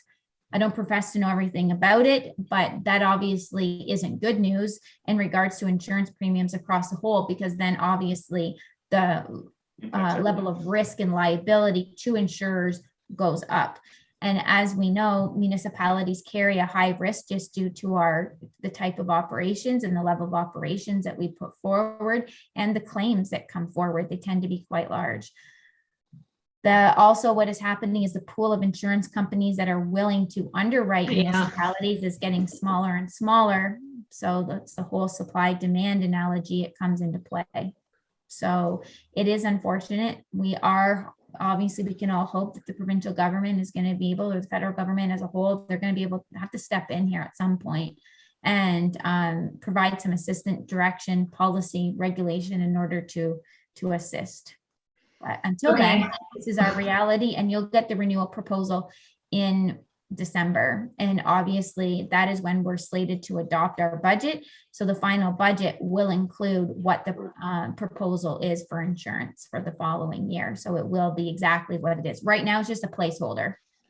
Okay, thank you. Yeah, and you can't operate a business, a municipality, a household without insurance. So they got you. But they do. Unfortunately, they do. That was my highlight to ask for, so thank you. You're welcome. Any more questions on this? Okay, seeing none, then I'm looking for a motion then to receive for information on the 2022 draft administration budget, please. Motion by Deputy Mayor Burt, seconded by Councillor War. All in favor? And then that's carried. Thank you. All right, Candace, R7 then would be this report's regarding the management action list, please. Thank you, Mayor. So as you can see, coming up, we only have one meeting in October, so it's going to be large. You can see we have draft budgets coming forward, but again, you'll see all the third quarter reports, but council, they go on the consent. So it's making it look a little bit larger than anticipated. Manager of water and wastewater, he had a couple of reports slated for the 20th, but rather than having managers come to multiple meetings, they weren't anything pressing. So we have moved all of his reports. So you'll see Kyle there has a grouping of reports that are going to come forward. You will see a consent proposal from Ed. There has been an application filed. Again, the site plan control agreements keep getting bumped ahead, still waiting for the information for those. You will see the 5-year parks plan update. You will see a strategic plan update because all of the surveys will close on September 30th. So budget, all wheels park, strat plan, all close on the 30th. So all of that stuff will start coming forward to council and end of October. It's going to be a busy month. All right, any questions, council, on the management action list? All right, seeing no hands, then we need a motion then to accept this report as brought forward. Thank you. Councillor Ward, seconded by Councillor Walsh. All in favor? And that's carried. Thank you. All right, so that concludes our staff reports. We're on to correspondence for action now. C5, Carrie and Gary Armstrong, and this is a request for an extension request. I guess it's on their house on County Road 40 that they had an issue with last year. So Candace, if you'd like to speak on this first, that'd be great.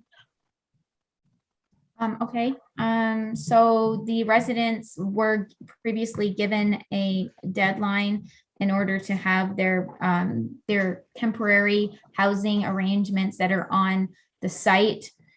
And as of November 1st, they are stating that they're not able to meet that deadline due to a couple of reasons. COVID-19 obviously is causing issue for supply of materials. Is one issue, and obviously dealing with timelines of insurance companies. They're not able to meet the November 1st deadline, and they are asking for an extension to the end of 2022. When this correspondence was received, I did reach out to the water wastewater operations manager as well as the fire chief. The fire chief conducted an inspection this morning to ensure ongoing compliance, and they are compliant with the fire code regardless of the time of year. So there is no concerns from the fire chief. Water and wastewater operations manager advised that they already buried and installed temporary laterals to the temporary housing back when they first moved in. So all they would need to do is install heat tracer wire because they're all buried and installed underground already. So those are the two items that we felt council would be most interested in. And outside of that, I'll leave it for council for their discussion and decision. And thank you, Candace. I know we've ran across something before, but I guess in the report it said that it's almost a 4-season home, other than they thought they may have issues with their water sewer, but with a heat tracer line, that probably solves that problem for there. Any questions of council at this time? Deputy Mayor Burt, please. Yeah, no real questions. When this came up last year after they had their fire, I think we all somewhat agreed that we may be readdressing this again, just due to supply and insurance and all of that. So I don't think any of us could be surprised to get that request for another few months. So I really don't have any comments given what Candace reported with the fire safety and sewer and water. So yeah, I'll leave it at that. And if any other members have comments or questions. Councillor War, I see your hand, please. Yes, thank you, through you, Mayor. Yes, no concerns about a few more months. Is it January of 2022, or do they want it to do you think that will be extended again? Any thoughts on that, Candace? No. Oh, I'm unaware. They're asking to the end of January 2022, maybe on the safe side to give it to the 15th of February, give them another couple of weeks and see where they're at, and then see if they have to come back. I suspect they should be close. I would hope when they're putting in an extension, they would put in what they needed. But again, I do not know. They could need another extension. I guess time will tell. Yeah, it's just a matter of bringing it back as far as correspondence for action again. But I mean, I agree with what the CAO said. Possibly the February the 15th would probably give them a bit more time. I can attest that materials are very hard to get. And then again, like it was mentioned earlier today, 4 inches of rain in the last week or so. I mean, that throws a timeline off if anything's going to happen with buildings. So I feel for them. So if there's no more questions or concerns right now, then I guess we'd be looking for the motion then to support that the fact that they could have their extension. Sorry, Mayor, can I just ask to clarify, so just so I'm clear, so water and sewer lines are buried? Yes. So we don't have any fear of freezing? They have to, the water wastewater operations manager is going to ask that they install a heat tracer. So dig the trenches up that are already installed install a heat tracer on the laterals and then rebury them. But they are buried now and have been all along. So there's nothing running across the top of the ground, which is what we've traditionally seen in the past. So they already took on the extra expense of actually burying the laterals and installing them properly. Okay. And apologies for my ignorance, a heat tracer line will do what? It provides like a warming to the ground in that infrastructure in there. Just adds an extra layer of comfort that infrastructure isn't going to freeze. Okay, thank you. You're welcome. Okay, so the motion on the floor then would be, we needed the timeline, I guess, straightened out for sure. What's I don't think there's a council's? motion on the floor, Mayor. No, I wanted to get the timeline before we actually made the motion, because there was 2 dates brought out. So Deputy Mayor Burt. Or Councillor War can do it, but either way, make a motion to accept the letter and extend the date of the permit for the mobile home to February 15th, 2022. Okay, is there a seconder to that motion? Councillor War. Okay. Is there any other discussion on the motion? Okay, seeing no, all in favor? Oh, hold on, Mayor, sorry. Should we add, given the recommendations of water, wastewater manager, should we add that to the motion? I was going to. Okay, yeah, if we could add that to the motion as well, that would be great. Sorry. All right, so do you want to, I guess the motion's pretty straightforward then. The time stamped on there, February the 15th, as well as the heat tracer lines installed. I think we'll just state, if you don't mind, I'll just put a suggestion out there that the water and sanitary laterals are installed for the winter season as per the satisfaction of the township. So then if that sounds good, there's however they else choose to do it. Yeah, if there's something else needed, then other than the heat tracer wire, when they dig it up, they have the ability to require that as well. Yep. Yeah, that's safe. Okay, everyone clear on the motion? All right, all in favor then? That's carried. Thank you. Okay, councillor liaison reports. Does anyone have anything they'd like to bring forward verbally today? Okay, seeing none. CAO clerk's treasurer's list. Candace, the floor is yours again, please. Thank you, Mayor. So the Public Information Center is going to be held virtually for the EA process for the water tower on Monday, October 4th from 5 p.m. to 6 p.m. We have had 5 or 6 residents register in order to attend that. Council, you are able to attend and listen in if you'd like. Please send us an email and we'll ensure that you get the link.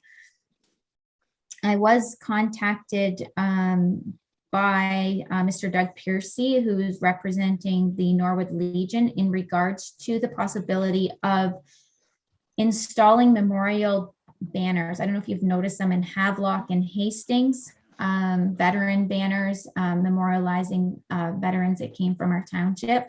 And they are looking for township support in order to move forward with an initiative such as that. They're looking at, they would be installed by the township when we are doing our own banners and coming back down when we do our own Christmas lights. So that would be the township contribution. He has stated that the Legion then would fund the purchase of the banners, and they would be in control of deciding who goes on the banners, who goes up when, the information that's going to go on the banners, et cetera, et cetera. So they're looking for any feedback from council, support of that initiative from a staff perspective.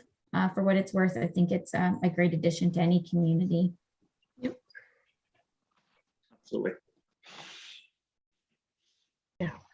Mayor, you're on mute. Is that it on your list, or was that you just? No, I was just seeing if there was anything from council, if they wanted to say. I have more. Okay. So does council, do you have any comments, concerns? Would you support something along that line? Councillor Walsh, please. Yeah, through you, Mayor. Yeah, absolutely. I have witnessed them in Hastings and in Havelock. It is nice to be able to memorialize some of our veterans. And yeah, as long as they're able to work with us and we install them and they buy them, and we'll work with them to decide where to put them. I think it's a great addition to the town. Deputy Mayor Burt, you had your hand up. Just echoing that, and all in favor, yes. Okay, there was no motion yet, but would we need a motion on this, Candace? No. I don't think so. If council would like to put a motion forward, then I ask them to bring it up in general business. Right. I think, yeah, okay, no problem. All right, carry on with your list then, please. Yes, so there is something that may need to be brought up in general business. I will leave it with council, but I am being approached by the Cultural and Heritage Committee in regards to gaining access to the Heritage Center and when that can happen and when potentially meetings can start to occur in person. And I'm also, to let council know, the EdBack committee has, we haven't been meeting with our committees, and I have sent out a survey to the members of that committee to take a look at the mandate of that committee as things are starting to move forward. So I do have the results of that survey, and I will be bringing a staff report forward, but just wonder council's thoughts on kickstarting committees back up and whether we should be allowing them to come in person. Obviously, we have seen you adopted the vaccination policy today, so everyone coming would have to provide proof of vaccination prior to getting together. It is my understanding that the library board has already moved ahead and started conducting in-person meetings. I do know the Trails Committee has set a meeting or has conducted a meeting last week, but it was virtual. EdBack, I think we need to take a look at that committee prior to meeting again, but I can leave that for council direction. And again, if council just wouldn't mind having that discussion in general business, but just to get your thoughts, thinking in that way, that would be wonderful. We have been approached by a member of the Westwood United Church in regards to the Westwood United Church Cemetery. It seems that they may be looking to divest themselves of the responsibility of those records. So township staff has been working with the secretary treasurer of the cemetery board to determine where the responsibility lies from a township municipal perspective. Once we have that determined, we will be reporting back to council. But I don't like to surprise you. So here's your heads up that conversation is happening behind the scenes. It may not come to fruition on anything, but just a little heads up on that. The BAO will give us direction. November 15th, the banners are coming down and the Christmas lights are going up. Just so you're aware, the Scarecrow Roadshow is out and about. So encourage everyone that you come about, put your counselor hats on and spread the word. We'd like to see as much participation there as possible. Township staff is working with the library staff in regards to Halloween and the township initiative. The pumpkin parade is coming back. So that will be coming back, and the township is taking on that initiative, as well as some exciting events happening at the Westwood Library. So staff are working great together, and you're going to see a Halloween in Asphodel-Norwood coming forward. So stay tuned on that. And then all of the surveys closing will be September 30th. We have approximately 60 responses to each at this point in time. So that's it for me. Great. Any questions? Let's see, clerk treasurer's list. All right, seeing none, then moving on, then general business. Deputy Mayor Burt, please. Yeah, I just have a couple of things prior to the other conversation that Candace just talked about. I don't know, maybe some of you had noticed on social media about Huckabug, and the expansion to the high school was delayed until sometime in 2022. And I panicked a little bit because I thought, oh, that's been delayed before and now it's started. So anyway, I just reached out to the Megan, the executive director at Huckabug, wondering what the reasoning was. So anyway, once again, it is supply, and it's mostly with the HVAC system.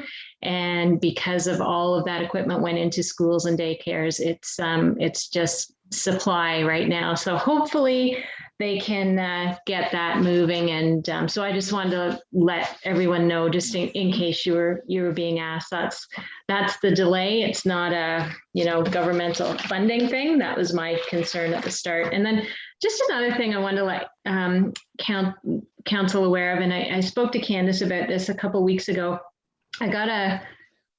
I was informed about some busing situations within the township, and it's certainly not unique to the township, but we do have one bus route that does not have a driver within the township and still doesn't have a driver. It was supposed to be filled last week, and as of Friday afternoon, I got a call. It was not filled, and as of today, it is still not filled, that position. So anyway, this father, there was never any communication, whether from the bus company, the STCCO, or the school, about the lack of busing. And so anyway, he's pursued it on his own, and he has reached out to David Piccini. There is going to be at some point a review of transportation through schools, but we all know those take time, and it will be a little while. I did just take a look this morning, and so there's two within the county that have no busing, one for Norwood area schools and one in Douro. And looks like there's 5 in Northumberland and 6 in Clarington, which is what the STSCO looks after. So it's certainly not unique, but it is a rural busing situation, and certainly there's no other options for these kids or these families. So I just wanted to make everyone aware, and I know Candace reached out to her contact and to really push for the fact that if you need drivers, or if you're looking for that, municipalities can help, get the word out that this is needed, and also the importance of good communication to the families and basically who's responsible for that. Because what this gentleman is finding, that nobody is giving him any answers between the schools and the busing companies and SCCO and the school board, and he's just getting the runaround. So I just want to make everyone aware that it's going on, and I don't know what the answer is, because it's no different than many businesses. There's just no employees to be had, which is unfortunate. So I have no answers, but I just wanted to make you aware. So that's everything for me. I have a question, Deputy Mayor Burt. When you talked about the bus drivers, do you know if they have a policy for COVID yet on that or not, or I don't know. Vaccinations? I have no idea. Because having that, if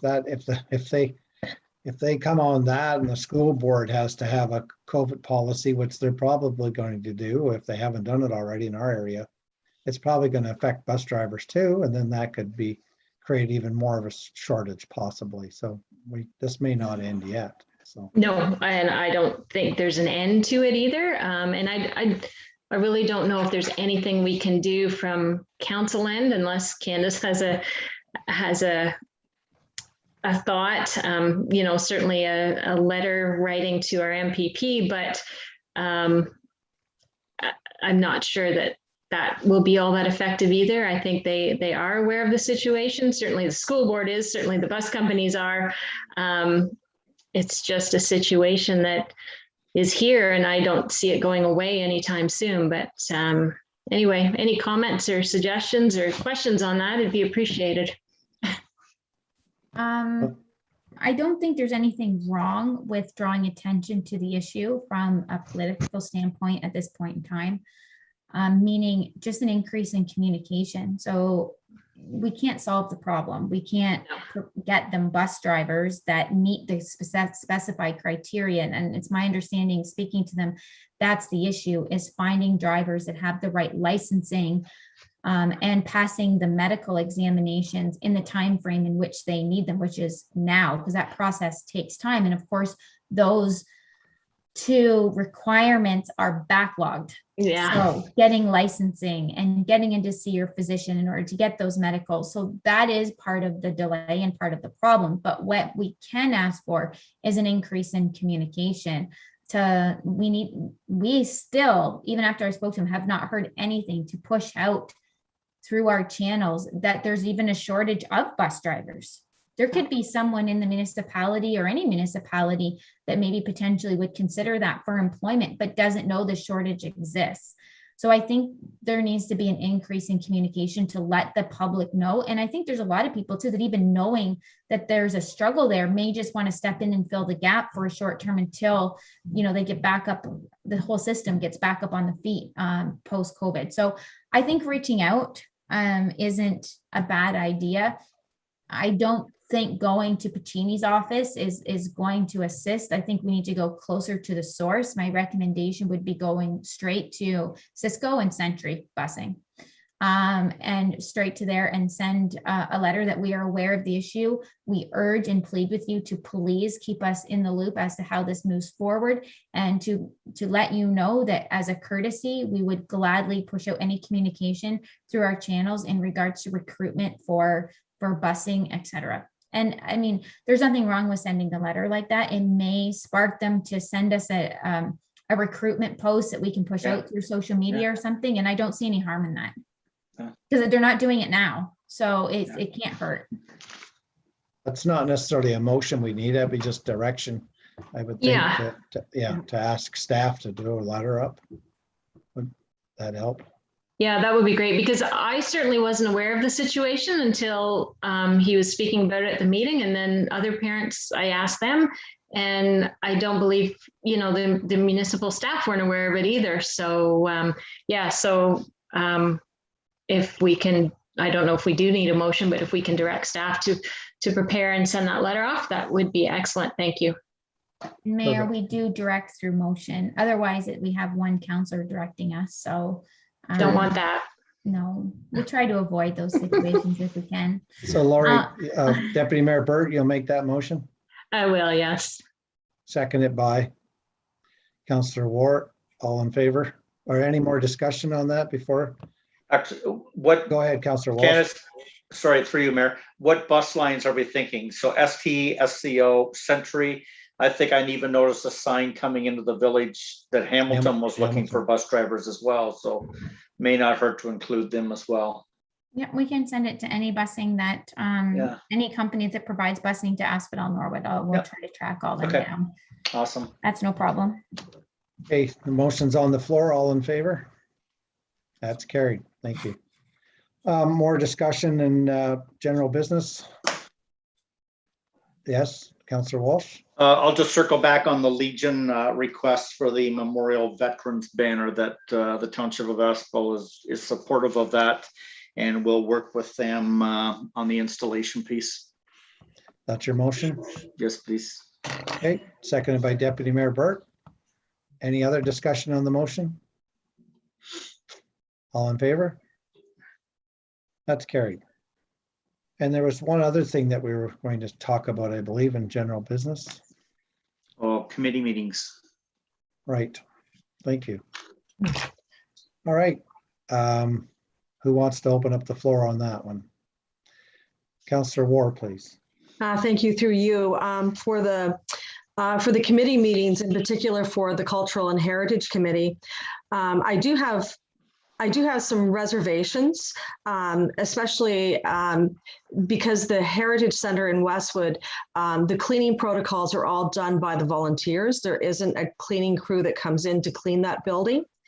Also the ventilation system and social distancing, because I don't think any of those protocols have been put in place. Like there's no plexiglass to divide workspaces and things like that. So I do have some concerns about that committee perhaps meeting or doing things at that center. Maybe somebody else has some other thoughts on it as well. Open for discussion. Council, any other thoughts or concerns that's been brought forward? Deputy Mayor Burt. Well, I was just thinking if the committee wanted to meet, they could certainly, meet in another location where the cleaning, those protocols are looked after and you have the space. And the small, tiny buildings, I think it's going to be difficult to get into that building and to have any events or shows or anything at that building, but you do, like you have in the past, you usually do 3 or 2 speaking events. So that's another option. But again, all those protocols have to be in place, vaccinations and that sort of thing. So, but yeah, I agree. I don't see how you can do it in that building. No. Oops, sorry. Go ahead. Go ahead, Councillor Ward. Sorry, just to follow up. And further to that, I think with winter coming, it's going to be even more difficult to, to hold these things and for people to attend them, especially moving them to another location, like, to hold a meeting. I think the concern of the committee may be that they want to see the collection and make sure that it's taken care of, because there's other concerns about the Heritage Center, because a lot of them are fragile.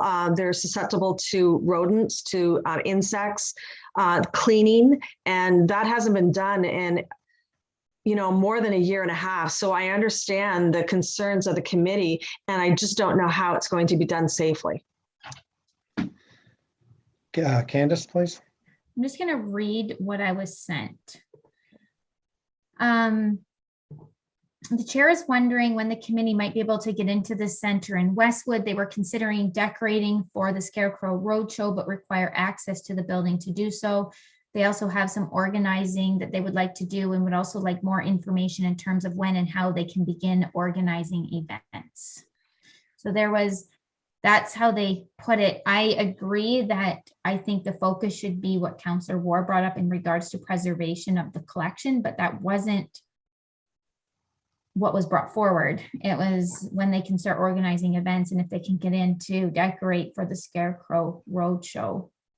So I think we can allow one person in there, because there's going to be such a long period of time between people going in there that even if it isn't disinfected 100% properly according to Peterborough Public Health standards, there's going to be weeks in between somebody else going in there. So under those guidelines, the length of time would pass anyway in regards to anyone maybe making another volunteer susceptible. So if they went in, maybe people from the same household, I know we do have that, as well as maybe one volunteer at a time, and they can maybe one a week they can kind of go in and spend a couple hours maybe checking on it once every couple of weeks as just more of a check-in, like a healthcare check on the collection, but then maybe just state that meetings and organizations and gatherings at this time in person aren't being recommended for that committee, I think is what I'm hearing.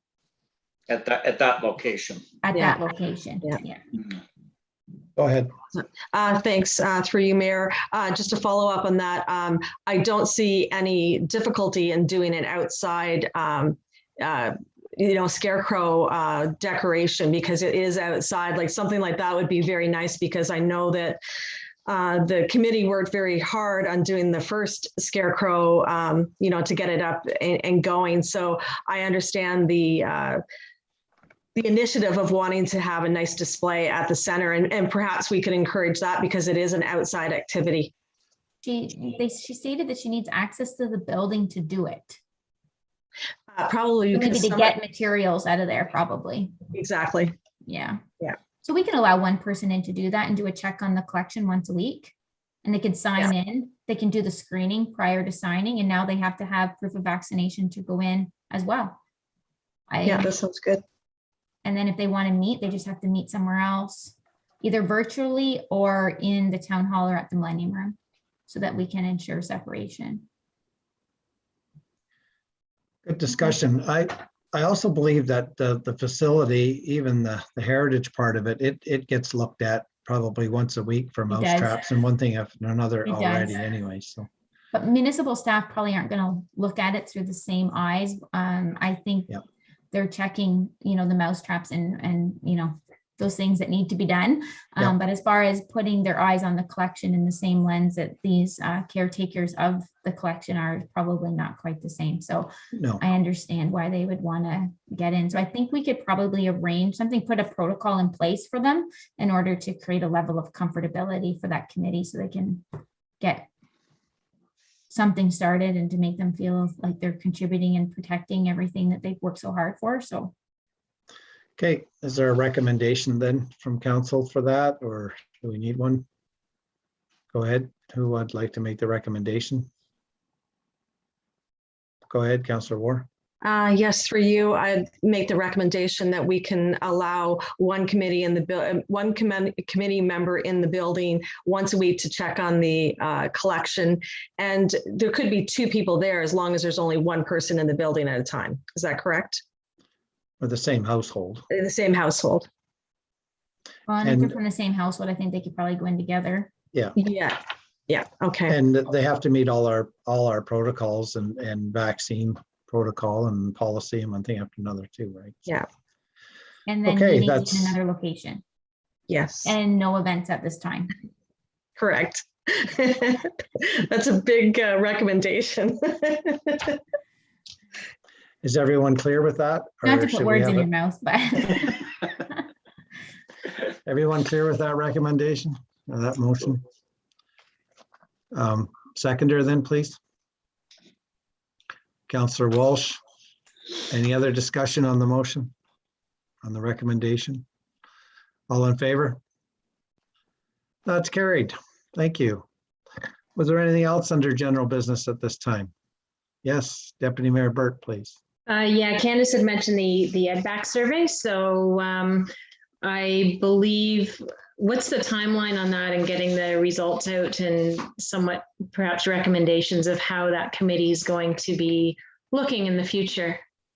I can put it to the October 26th council meeting. I'll bring Okay. the survey results, and I'm just looking for council's wishes as to whether you agree that the mandate of that committee needs to be looked at moving forward due to just the climate change. Staff has identified just some changes. That's why we put out the survey to see, do you see that committee more beautification related, more event driven, more business retention driven?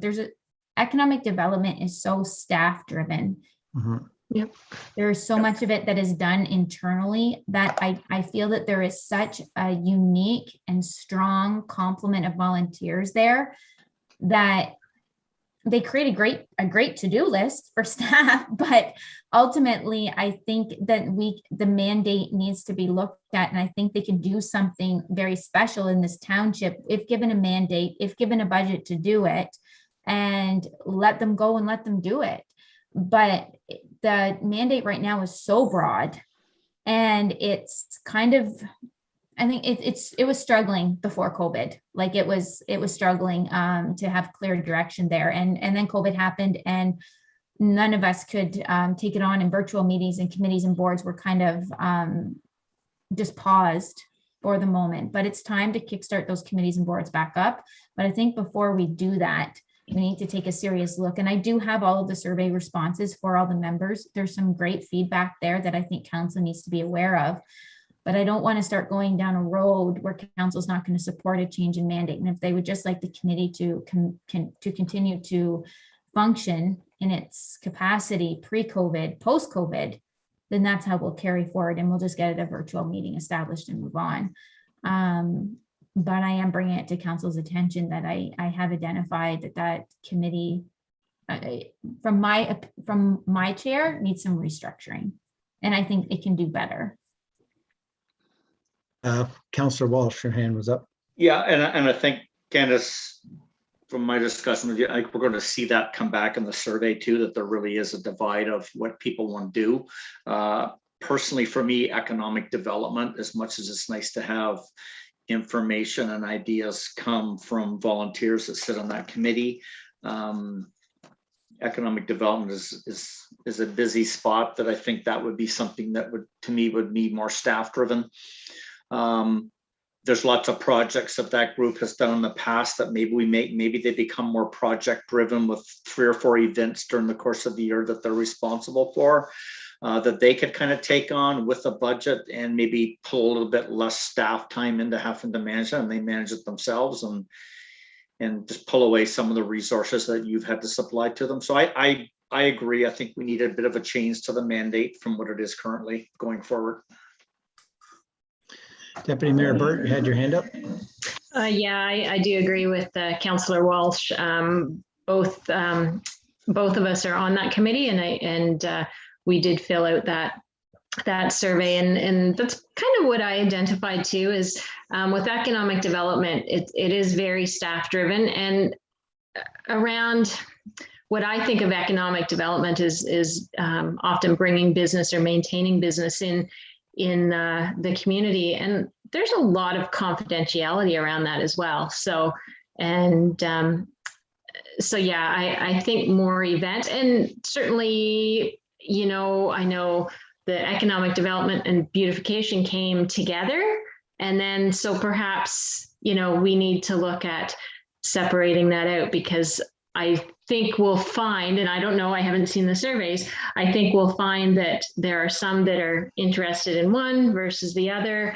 And I don't know, it'll be interesting, but yeah, I look forward to seeing that report and thinking about a direction we can go in, because it was much too broad before.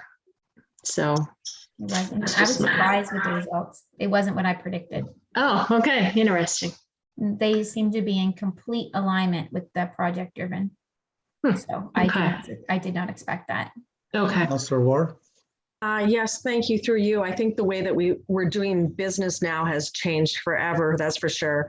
But second to that point, project driven or event driven are two different things. And I can tell you from working with like a small committee that doing events is difficult. It's really hard because it's the same people doing the events, and it's hard. Project driven, now that's a different idea. So that's the only thing I want to put out there, that I know that, from working with a small committee to do events that are really well done, it's a big task. Comment only. Yeah, no, that's fair. And I think what it would be the Showcase Asphodel-Norwood event, which they've taken on every year. So I think it would almost be a mandate each year. So you run Showcase Asphodel-Norwood every year, where I think we are 5 years in.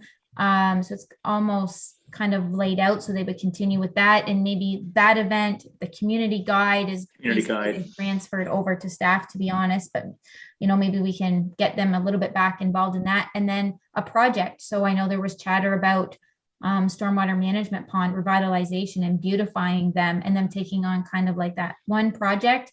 And then they have their kind of mandated event per year, and just seeing how they potentially run with that. And I don't know. I haven't got my head completely wrapped around it with a staff report, obviously, to come forward, but I just want to make sure that council is in alignment with that. My only thoughts is I was there when economic development and beautification come together, because it was a very two tough committees basically that were heading in the same direction to a certain extent, and good volunteers. I mean, that you can't take that away. They were amazing for what's happened. But on the other hand, though, there can only be so many flower beds that staff can look after. There can be only so many things that beautification can bring forward. I mean, they were a big hit for the snowflakes at the one time, and on and on. So, I mean, I think being event driven myself, I think that's a great goal going forward for that committee. And like I said, like you said there, the community guide was a good one too, because there is extra people that can phone around to ask, to save staff time. They may not be putting the book completely together, but they can certainly do a lot of the groundwork ahead of time. But good discussion on this for sure. So what's council's feelings, or what's the recommendation going forward on this one then? Just that it'll come back to council again in October, basically, with a staff report? Yeah, and I think just an openness to look at that the mandate may need to change from what it currently is, that we're open to looking at a revised mandate. So each committee and board has a terms of reference, and in the terms of reference takes a look at mandate, committee composition, number of meetings a year, all of that. So I wonder if it would make sense to have a staff report that provided the results of the EdBack survey and an updated reference. Yeah. Okay.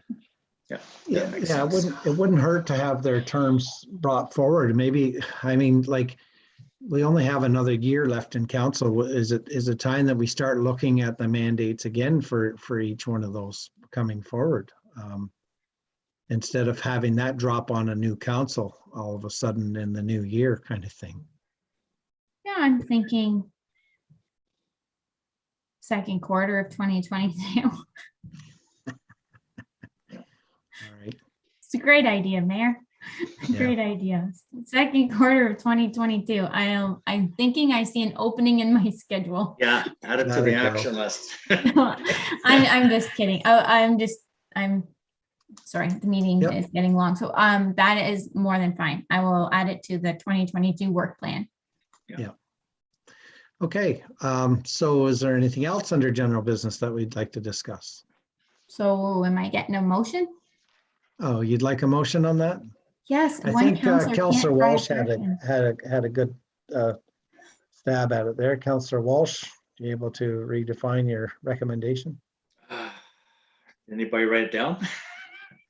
That the council of the township of Asphodel-Norwood directs staff to bring a report at the October 26th meeting of council, providing the EdBack survey results and updated terms of reference for the EdBack committee. You're amazing, Councillor Walsh. That was very good. I didn't even move my lips. That's amazing. Great ventriloquist. Is there a seconder to that recommendation then, please? Deputy Mayor Burt, is there any more discussion on the motion then? Seeing no hands, all in favor? And that's carried. Just before we close out, I just want to say, I don't know how other councils do this if they go on right past midnight. I just don't understand. My brain is aching already just from today. So. All right, so there's no closed session. We had a closed session, sorry. Thank you. There's no notices of motion. And now I'll ask the clerk to read our bylaws, please. Thank you, Mayor. Being a bylaw to amend bylaw number 2009-08 as amended, being a bylaw to regulate the use of land and the use and erection of buildings and structures within the township of Asphodel-Norwood be read a first, second, and third time and numbered bylaw 2021-52. Motioned by Councillor Walsh, seconded by Deputy Mayor Burt. All in favor? Oh, that's carried. Thank you. Confirming bylaw. Being a bylaw to confirm the proceedings of the regular meeting of the Council of the Township of Asphodel-Norwood held on September 28th, 2021, be read a first, second, and third time and numbered bylaw 2021-53. Motion by Councillor War, seconded by Deputy Mayor Burt. All in favor? And then that's carried. Thank you. All right, you see the future meeting schedule ahead of you. No questions or concerns, no clerical errors that I can see. That's good.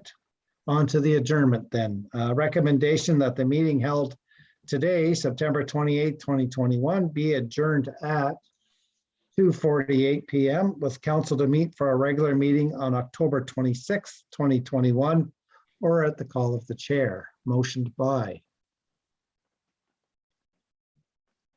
Councillor War, seconded by Councillor Walsh.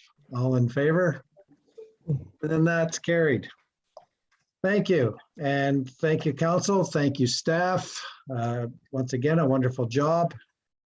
I know we've probably disappointed some people out there, but everyone stay safe and stay healthy.